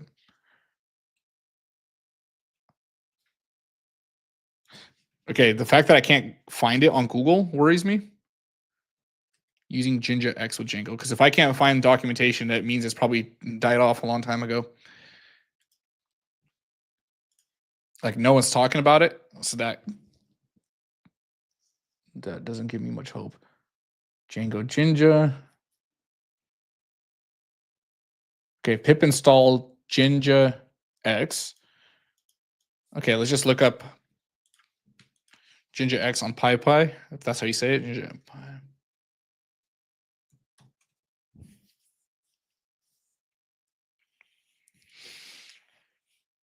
Sravan. Hey. Thanks for saying hi. Okay. Jinja X. Released November 10th, 2024. Is this the same one? Here we go. Okay. Yeah. Let's see. GitHub stars. 324. When was the last? 2 months ago. Oh, shit. They're still working on it. Okay. Let's see how it works. Jinja X super components powers for your super component. That's a typo. Super component powers for your Jinja templates. Unless I'm getting it wrong, maybe. Okay. So this is the idea. Let's see. Better than include in macros, encapsulated. Okay. Show me how to use it. Say goodbye to spaghetti. Let's see. All right, Jinja X is a Python library for creating reusable components, encapsulated template snippets that can take arguments and render HTML. They are similar to React View components, but they render on the server side, not in the browser. Okay, we know that. Unlike Jinja, okay. Okay, so how would I create this card? Let's see. Features. Okay, encapsulated. Got it. I'm sold. If it works, I'm sold. Catalog. Finally, must create an account. Oh, okay, here we go. So install Jinja X, then create a folder that will contain your components. For example, in your app, you create a components folder, create card.jinja, the .jinja extension. Wow, Amar, I'm really happy to hear that. Mr. Dennis, with your course in Django, I built a startup that has a lot of value or value a lot. I'm very thankful. That's awesome to hear. That's the best compliment I can ever get on a course, is that someone used it and like was able to do something with it. All right, so components folder, create a components folder, catalog. Finally, you must create a catalog of components in your app. This is the object that manages the components and their global setting. You can then add the path folder with your components to the catalog. I know we're going so far away from HTMX, but hey. I think that's the first comment from Twitter or X. Okay, Jinja catalog. So where's catalog? It's you must create a catalog of components in your app. This is an object that manages where am I creating this? Components and their global settings, and then you add a path to the folder with your components to the catalog. Okay, so from Jinja, I need to know where to create that. You will use the catalog to render components from your views, catalog.render.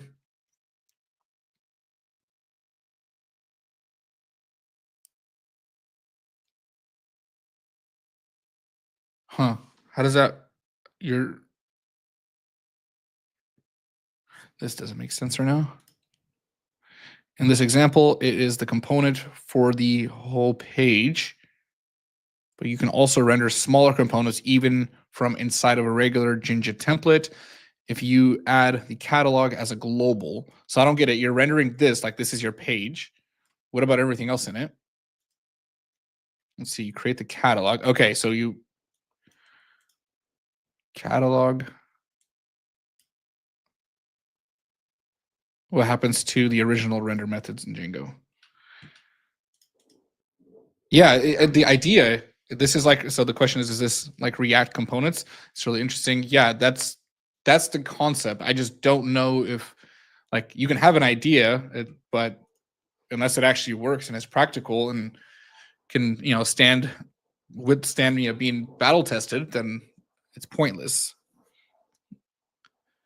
So I actually I might give it a shot. We'll see if I get some renewed energy. I might make myself another cup of coffee or get a Cliff Bar or a protein bar. Okay, in this example, it is a component for the whole page, but you can also render smaller components even from inside of regular Jinja templates. Okay, so okay, so you're throwing, oh, that's interesting. So you render out, instead of doing like the return render and then your template, you make the component, you render the component. So basically every page is a global component. Then if you want to add to it, Jinja.env is global. Wherever that is being created, you can add in components into it, almost like how you're passing in data through a context dictionary. So you're throwing data into the child component, therefore making it available inside of it. So you wouldn't have to do like where in React you would import components within the file. Here you would simply throw them in just like a dictionary, pass in the child, and it's available. So now block content, catalog, I render, like button.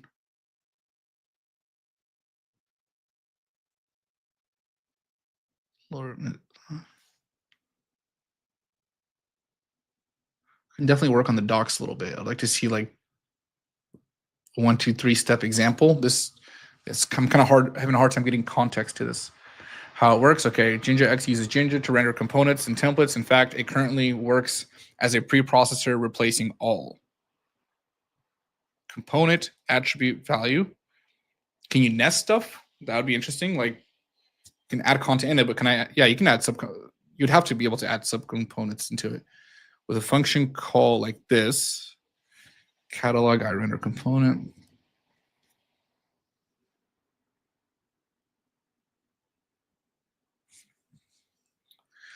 These calls are evaluated at render time. Each call loads the source of the component file, parses it. Each call, okay, let me read that. These calls are evaluated at render time. Each call loads the source of the component, parses it to extract the names of the CSS and JavaScript files required and optional attributes, preprocesses the template, replacing components with function calls as before, and finally renders out the new template. We're using Jinja global filters test. Okay.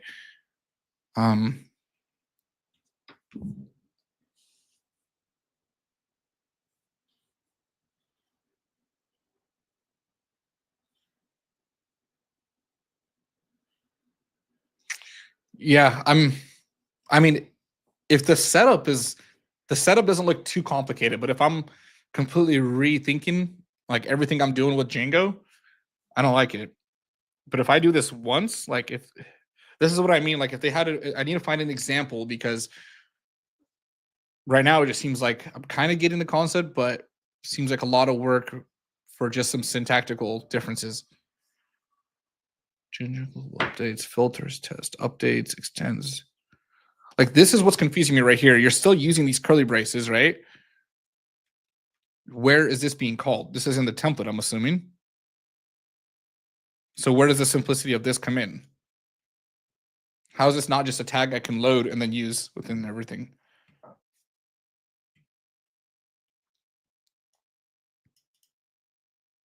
Reusing an existing Jinja environment. App Flask.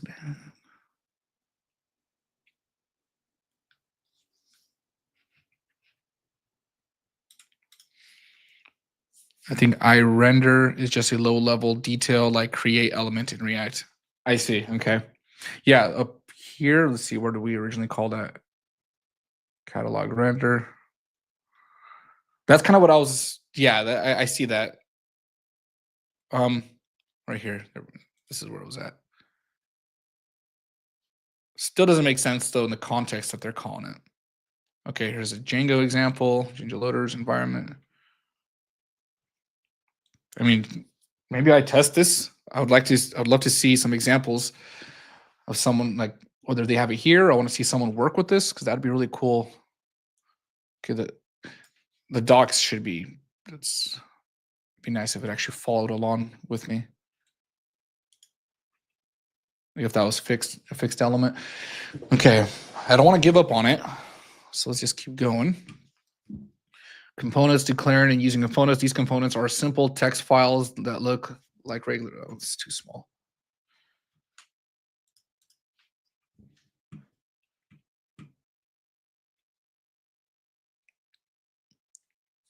Okay.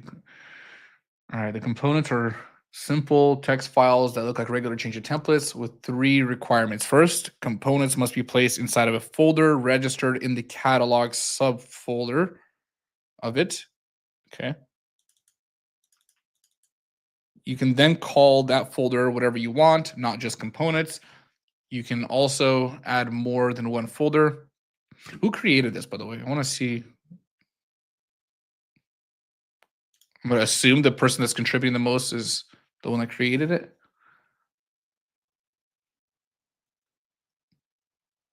Django HTMX, and I'm assuming, yeah, looks like created it. I might ask him some questions.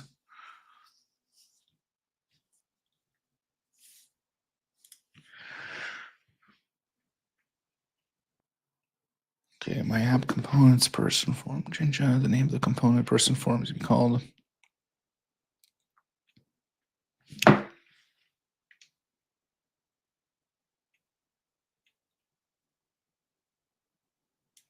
Okay, let me see if I can find an example. That's honestly sometimes the best thing to do is just see it done.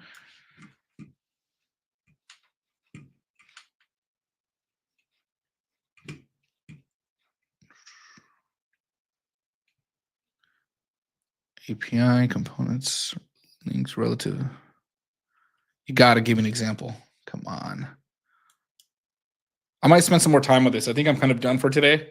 I'm a little bit burnt.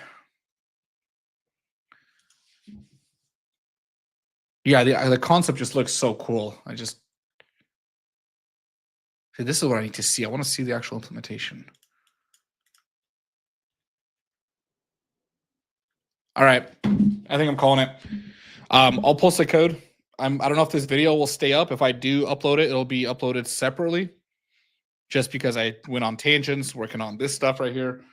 Or I might post it on like an archive channel. I don't know if I want to keep it up on my channel itself, but I will be live streaming more. Make sure you subscribe to the channel. I'm assuming that most of you are if you're watching, and be on the lookout for more content. All right. Thank you, everyone.